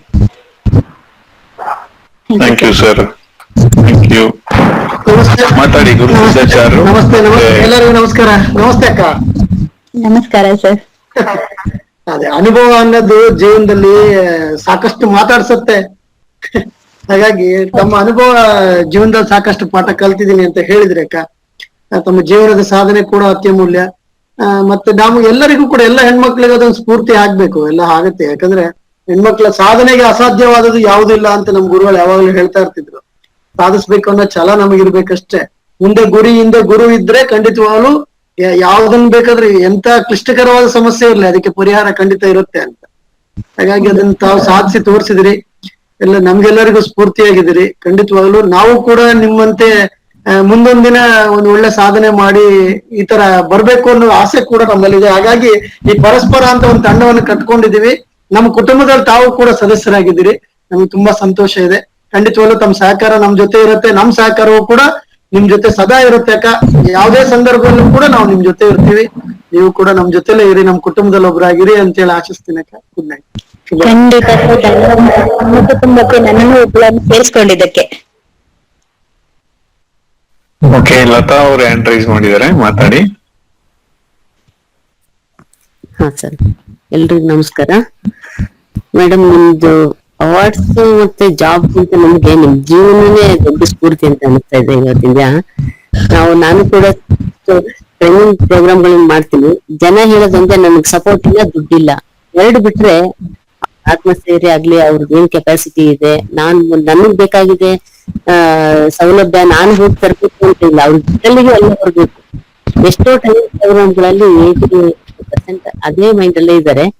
ನಿಜವಾಗ್ಲೂ ಅವ್ರಿಗೆ ನಿಮ್ಮಂತರ್ದು ಜೀವನದ ಕತೆ ಹೇಳಿದ್ರೆ ಅವರು ಸರಿ ಇರ್ತಾರೆ ಅಂತ ಅನಿಸ್ತಾ ಇದೆ. ಯಾವ ತರ ಸ್ಟ್ರಗಲ್ ಮಾಡಿ ಬಂದ್ರೆ ನಮ್ಗೆ ಕೊನೆಯಲ್ಲಿ ಸಿಗತ್ತು ನಮ್ಗೆ ಜಯ ಅಂತ. ನನ್ ಟ್ರೈನಿಂಗ್ ಅಲ್ಲಿ ನಿಜವಾಗ್ಲೂ ನಿಮ್ದೇ ಸ್ಫೂರ್ತಿ, ನಿಮ್ಮನ್ನೇ ಉದಾಹರಣೆ ತಗೊಂಡು ಹೇಳ್ಬೇಕು ಅಂತ ನನ್ಗೆ ಅನಿಸ್ತಾ ಇದೆ. ಎಲ್ಲಾರ್ದು ಮೈಂಡ್ ಸೆಟ್ ಅದೇ ರೀತಿ ಇದೆ. ಈಗಿನ ಕಾಲದಲ್ಲಿ ತುಂಬಾ ಬದಲಾವಣೆ ಆಗ್ಬಿಟ್ಟಿದೆ. ಎಂತ ಹಳ್ಳಿಗಳು ಕೂಡ ಹಳ್ಳಿಯಾಗಿ ಉಳಿದಿಲ್ಲ ಇವಾಗ. ನಾವೊಂದು ಮಾದರಿ ಗ್ರಾಮ ಯೋಜನೆ ತಗೊಂಡ್ ಮಾಡ್ತಾ ಇದೀವಿ. ಮೈಂಡ್ ಸೆಟ್ ಹೆಂಗಿದೆ ಅಂದ್ರೆ ಎಲ್ಲ ಸಿಟಿ ಕಡೆ ಓಡ್ತಿದ್ದಾರೆ, ದುಡ್ಡಿನಿಂದೇನೆ ಇದಾರೆ ಜನ. ಎಲ್ಲ ಇದ್ದಲ್ಲಿಗೆ ಬರ್ಬೇಕು ಅನ್ನೋ ಒಂದು ಇದಿದೆ. ಸ್ಟ್ರಗಲ್ ಅನ್ನೋದೇ ಗೊತ್ತಿಲ್ಲ ಅವ್ರಿಗೆಲ್ಲ ಇದ್ದಲ್ಲಿಗೆ ಬರ್ಬೇಕು ಅಂತ ಹೇಳುವಂತ ಮನಸ್ಥಿತಿ, ಅಂತ ಮನೋಭಾವನೆ ವ್ಯಕ್ತಪಡಿಸ್ತಾರೆ. ನಿಜವಾಗ್ಲೂ ನೀವು ಒಂದು ದೊಡ್ಡ ಉದಾಹರಣೆ. ಇನ್ ಮೇಲಿಂದ ನಾವು ಏನೇ ಟ್ರೈನಿಂಗ್ ಮಾಡಿದ್ರು ಮೇಡಮ್ ನೋಡಿ ಸ್ಟ್ರಗಲ್ ಮಾಡಿದಾರೆ ಅಂತ ನಿಮ್ ಜೀವನ ಸುಮ್ನೆ ಕೂತ್ಕೊಂಡು ಕೇಳೋ ತರ ಆಗಿದ್ದು. ನಿಮ್ಮ ಜಾಬು ಇದಿಲ್ಲ, ನೀವು ಅಷ್ಟು ಸ್ಟ್ರಗಲ್ ಮಾಡಿ ಮುಂದೆ ಬಂದ್ರಿ. ಅದು ಅಷ್ಟು ಅವ್ರು ಮುಂದೆ ಬಂದು ಎಷ್ಟು ಸಾಧನೆ ಮಾಡಿದ್ರೆ ಅಂದ್ರೆ ಅದ್ ಮುಂದೆ ಎಷ್ಟು ಕಷ್ಟ ಇರುತ್ತೆ ಅಂತ ನಿಮ್ ಉದಾಹರಣೆ ತಗೊಂಡಿರ್ಬೇಕು ಅಂತ ಅನಿಸ್ತಾ ಇದೆ. ತುಂಬಾ ಥ್ಯಾಂಕ್ಸ್. ನಿಮ್ಮಂತವ್ರು ನಮ್ಗೆ ಪರಿಚಯ ಮಾಡ್ಕೊಟ್ಟಿದ್ದಕ್ಕೆ ನಮ್ ಪರಸ್ಪರ ಕೂಡ ನಾವ್ ಯಾವತ್ತೂ ಚಿರಋಣಿ ಆಗಿರ್ಬೇಕು ಅಂತ ಅನಿಸ್ತಾ ಇದೆ. ನೀವು ಸಿಕ್ಕಿದ್ದು ನಮ್ಗೆ ಒಂದು ಭಾಗ್ಯ ಅಂತ ಭಾವಿಸ್ತೇನೆ ಮೇಡಮ್. Thank you. ನೀವುಗಳು ನನಗೆ ಸಿಕ್ಕಿದ್ದೊಂದು ದೊಡ್ಡ ಭಾಗ್ಯ ಮೇಡಮ್. ನಿಮ್ಗಳ ಜೊತೆ ನಾನು ಇರೋದು ನನ್ ಪುಣ್ಯ ಅಂತ ಹೇಳ್ಬೋದು. Yes, thank you. ನಮ್ಮ ಇನ್ನೊಬ್ರು ಸ್ನೇಹಿತರು ರೆಡಿ ಇದ್ದಾರೆ, ಮಾತಾಡಿ ಸರ್. ಹ್ಯಾಂಡ್ ರೈಸ್ ಮಾಡಿದ್ದೀರಾ ಚುಕ್ಕಿ ಸೆಂಟರ್. ನಮಸ್ತೆ ಮೇಡಮ್. ನಮಸ್ಕಾರ ಸರ್. ನಿಮ್ಮ ಸಾಧನೆ ಕೇಳಿ ಬಹಳ ಖುಷಿ ಆಯ್ತು, ಬಹಳ ರೋಚಕವಾಗಿದೆ. ನಾನೊಂದು ಮೆಗಾ ಸೀರಿಯಲ್ ನೋಡ್ದಂಗ ಆಯ್ತು ನಿಮ್ಗೆ ಆ ಕತೆ ಕೇಳಿ. ನಾನು ಪತ್ರಕರ್ತ, ನಿಮ್ಮಂತ ಸಾಧಕರದ್ದು ಅನೇಕ ವರದಿಗಳು ಮಾಡಿದ್ದೇನೆ. ಇದೇ ತಂಡದಲ್ಲಿ ರಾಣಿ ಚಂದ್ರಶೇಖರ್ ಅವ್ರದ್ದು ನಾನು ಚಂದನ ಟಿವಿ ವರದಿ ಮಾಡಿದ್ದೆ. ಆದ್ರೆ ನಿಮ್ ಸಾಧನೆ ಕೇಳಿ ಇದು ಬಹಳ ಹೇಳಿಕ್ಕೆ ಅಸಾಧ್ಯ. ಎಷ್ಟೊಂದು ಯಾವ ಪದಗಳೇ ಇಲ್ಲ. ನೀವು ಜೀವನದಲ್ಲಿ ಹೋರಾಟ ಮಾಡಿದೀರಾ. ಬೇರೆ ಹೆಣ್ಮಕ್ಳಿಗೆ ನೀವು ಬಹಳ ಸ್ಫೂರ್ತಿದಾಯಕ ಆಗಿದ್ದೀರಾ. ಅದಕ್ಕೆ ನಿಮ್ಗೆ ಅನಂತ ಅನಂತ ಧನ್ಯವಾದಗಳು. ಥ್ಯಾಂಕ್ ಯು ಗುರುಗಳೇ. Thank you sir, thank you. Thank you sir. Okay, ಎಲ್ಲರಿಗೂ ಧನ್ಯವಾದಗಳು. ಅರ್ಜುನ್ ಅವ್ರು ಇದ್ರಿ, ಮಾತಾಡ್ತೀರಿ ಅಂದ್ರೆ ಮಾತಾಡಿ, ಇನ್ಯಾರಾದ್ರೂ ಮಾತಾಡೋದಿದ್ರೆ ಮಾತಾಡಿ. ಕಾರ್ಯಕ್ರಮ ತುಂಬಾ ಚೆನ್ನಾಗಿ ನಡೆಸ್ಕೊಟ್ರು, ತುಂಬಾ ಚೆನ್ನಾಗಿ ಮೂಡ್ ಬಂದಿದೆ. ಸುದೀರ್ಘವಾಗಿ ಅಂದಾಜು 2 ಗಂಟೆಗಳ ಕಾಲ ಅವರು ಕೂಡ ತುಂಬಾ ಸರಾಗವಾಗಿ ಸುದೀರ್ಘವಾಗಿ ಮಾತಾಡಿದ್ದಾರೆ. ಎಲ್ಲರಿಗೂ ಧನ್ಯವಾದಗಳು. ಮೇಡಮ್, ಮತ್ತೊಮ್ಮೆ ನಿಮ್ಗೆ ಪೂರ್ವಕ ಧನ್ಯವಾದಗಳು. ಹೀಗೆ ಇರ್ಲಿ, ನಿಮ್ ಸಾಧನೆ ಇನ್ನೂ ಚೆನ್ನಾಗಿ ನಡೀಲಿ ಅಂತ ಕೇಳ್ತಾ, ನಿಮ್ಗೆ ನಮ್ಮೆಲ್ಲರ ಸಪೋರ್ಟ್ ಕೊಡ್ತೇವೆ. ಮುಂದಿನ ದಿನಗಳಲ್ಲಿ ಇನ್ನಷ್ಟು ಸಾಧಿಸಿ ಒಳ್ಳೆಯದನ್ನ ಎಲ್ಲರಿಗೂ ಮತ್ತಷ್ಟು ಜನಕ್ಕೆ ದಾರಿದೀಪ ಆಗಿ ಅಂತ ನಾವು ಕೂಡ ಈ ಮೂಲಕ ಕೇಳ್ಕೊಳ್ತೇವೆ madam. Sir, thank you so much sir. Gayatri madam, ನಿಮಗೆ ನನ್ನ ಜೀವನ ಪರ್ಯಂತ ಚಿರಋಣಿ ಆಗಿರ್ತೀನಿ. ಯಾಕೆಂದ್ರೆ ಇಂತ ಒಂದು ಅದ್ಭುತವಾದಂತ ಒಂದು ಏನ್ ಹೇಳ್ಬೋದು, ಸಂಸಾರ ಅಂತಾನೆ ಹೇಳ್ಬೋದು. ಇದು ಒಂದು ಹೇಳಿಕೆ ಪದವೇ ಇಲ್ಲದೆ ಇರುವಂತ ಒಂದು ಕುಟುಂಬ. ಈ ಕುಟುಂಬಕ್ಕೆ ನನ್ನನ್ನ ಪರಿಚಯ ಮಾಡ್ಕೊಟ್ಟಿದ್ದಕ್ಕೆ ತಮಗೆ ಜೀವನ ಪರ್ಯಂತ ಚಿರಋಣಿ ಆಗಿರ್ತೀನಿ. Kantharaju sir, thank you so much sir. ನನ್ನನ್ನ ನಿಮ್ಮಲ್ಲಿ ಒಬ್ಳಾಗಿ ಸೇರಿಸ್ಕೊಂಡು ನನ್ನ ಪರಿಚಯವನ್ನ ಇಷ್ಟು ಅದ್ಭುತವಾಗಿ ನನ್ನ ಮುಂದೆ ನನ್ನ ಜೀವನವನ್ನೇ ಒಮ್ಮೆ ಪಾಸ್ ಮಾಡಿದ್ರಲ್ಲ, thank you so much sir. ನನ್ನಿಂದ ಏನಾದ್ರು ತಪ್ಪಾಗಿದ್ರೆ ಅಥವಾ ನನ್ನ ಮಾತಲ್ಲಿ ಯಾವ್ದಾದ್ರು ತಪ್ಪುಗಳು ಕಂಡು ಬಂದಿದ್ರೆ ದಯವಿಟ್ಟು ಕ್ಷಮಿಸಿ. ಗೊತ್ತಿಲ್ಲದೆ ಆಗಿರುತ್ತೆ ತಪ್ಪು, ಖಂಡಿತ ತಿದ್ಕೋತೀನಿ ಏನಾದ್ರು ಇದ್ರೆ. ಹಾಗೇನಿಲ್ಲ ಮೇಡಮ್, ಇದು ಕಾರ್ಯಕ್ರಮ ನಡೀತಾ ಇರುತ್ತೆ. ಹೇಳು ಬೀಳು ಸಾಗರದ ಮಧ್ಯದಲ್ಲಿ ಇರುತ್ತೆ ಅಂತ ನೀವೇ ಮೊದ್ಲೇ ಮಾತಾಡಿದ್ರೆ ಹಾಗೆ ಕೂಡ ಇರುತ್ತೆ. ಇಲ್ಲಿ ಯಾವುದೇ ತರದ ಅನ್ಯತಾ ಮನೋಭಾವದವ್ರು ಯಾರು ಇಲ್ಲ. ಈಗಾಗಲೇ ಹಲವಾರು ಕಾರ್ಯಕ್ರಮಗಳಾಗಿದೆ, ಮುಂದೆ ಕೂಡ ನಡೆಯುತ್ತೆ. ತಾವು ಕೂಡ ಜೊತೆಗಿರ್ತೀರಿ, ಎಲ್ಲ ಸರಿ ಇದೆ ಅಂತ ಮುನ್ನುಗ್ಗೋಣ. ಮತ್ತಷ್ಟು ಕಾರ್ಯಕ್ರಮದಲ್ಲಿ ಭಾಗವಹಿಸೋಣ ಮೇಡಮ್. ತುಂಬಾ ಧನ್ಯವಾದಗಳು. ಎಲ್ಲರಿಗೂ ಶುಭರಾತ್ರಿ. ಧನ್ಯವಾದಗಳು ಎಲ್ಲರಿಗೂ. Thank you. ಕಾರ್ಯಕ್ರಮಕ್ಕೆ ಬಂದು ಇಷ್ಟೋ ತನಕ ನಮ್ ಜೊತೆ ಸಹಕರಿಸಿದಿರಿ, ನಮ್ ಜೊತೆ ಇಷ್ಟೋ ತನಕ ರಾತ್ರಿ 10 ಗಂಟೆ ಆದ್ರೂ ಮೀಟಿಂಗ್ ಅಲ್ಲಿ ಇದ್ದೀರಿ. ಶುಭರಾತ್ರಿ, ಎಲ್ಲರಿಗೂ ಶುಭರಾತ್ರಿ. Thank you sir. ಸಮಯ ಧನ್ಯವಾದಗಳು. Thank you. Thank you sir. Thank you. Good night. Thank you madam. Thank you so much.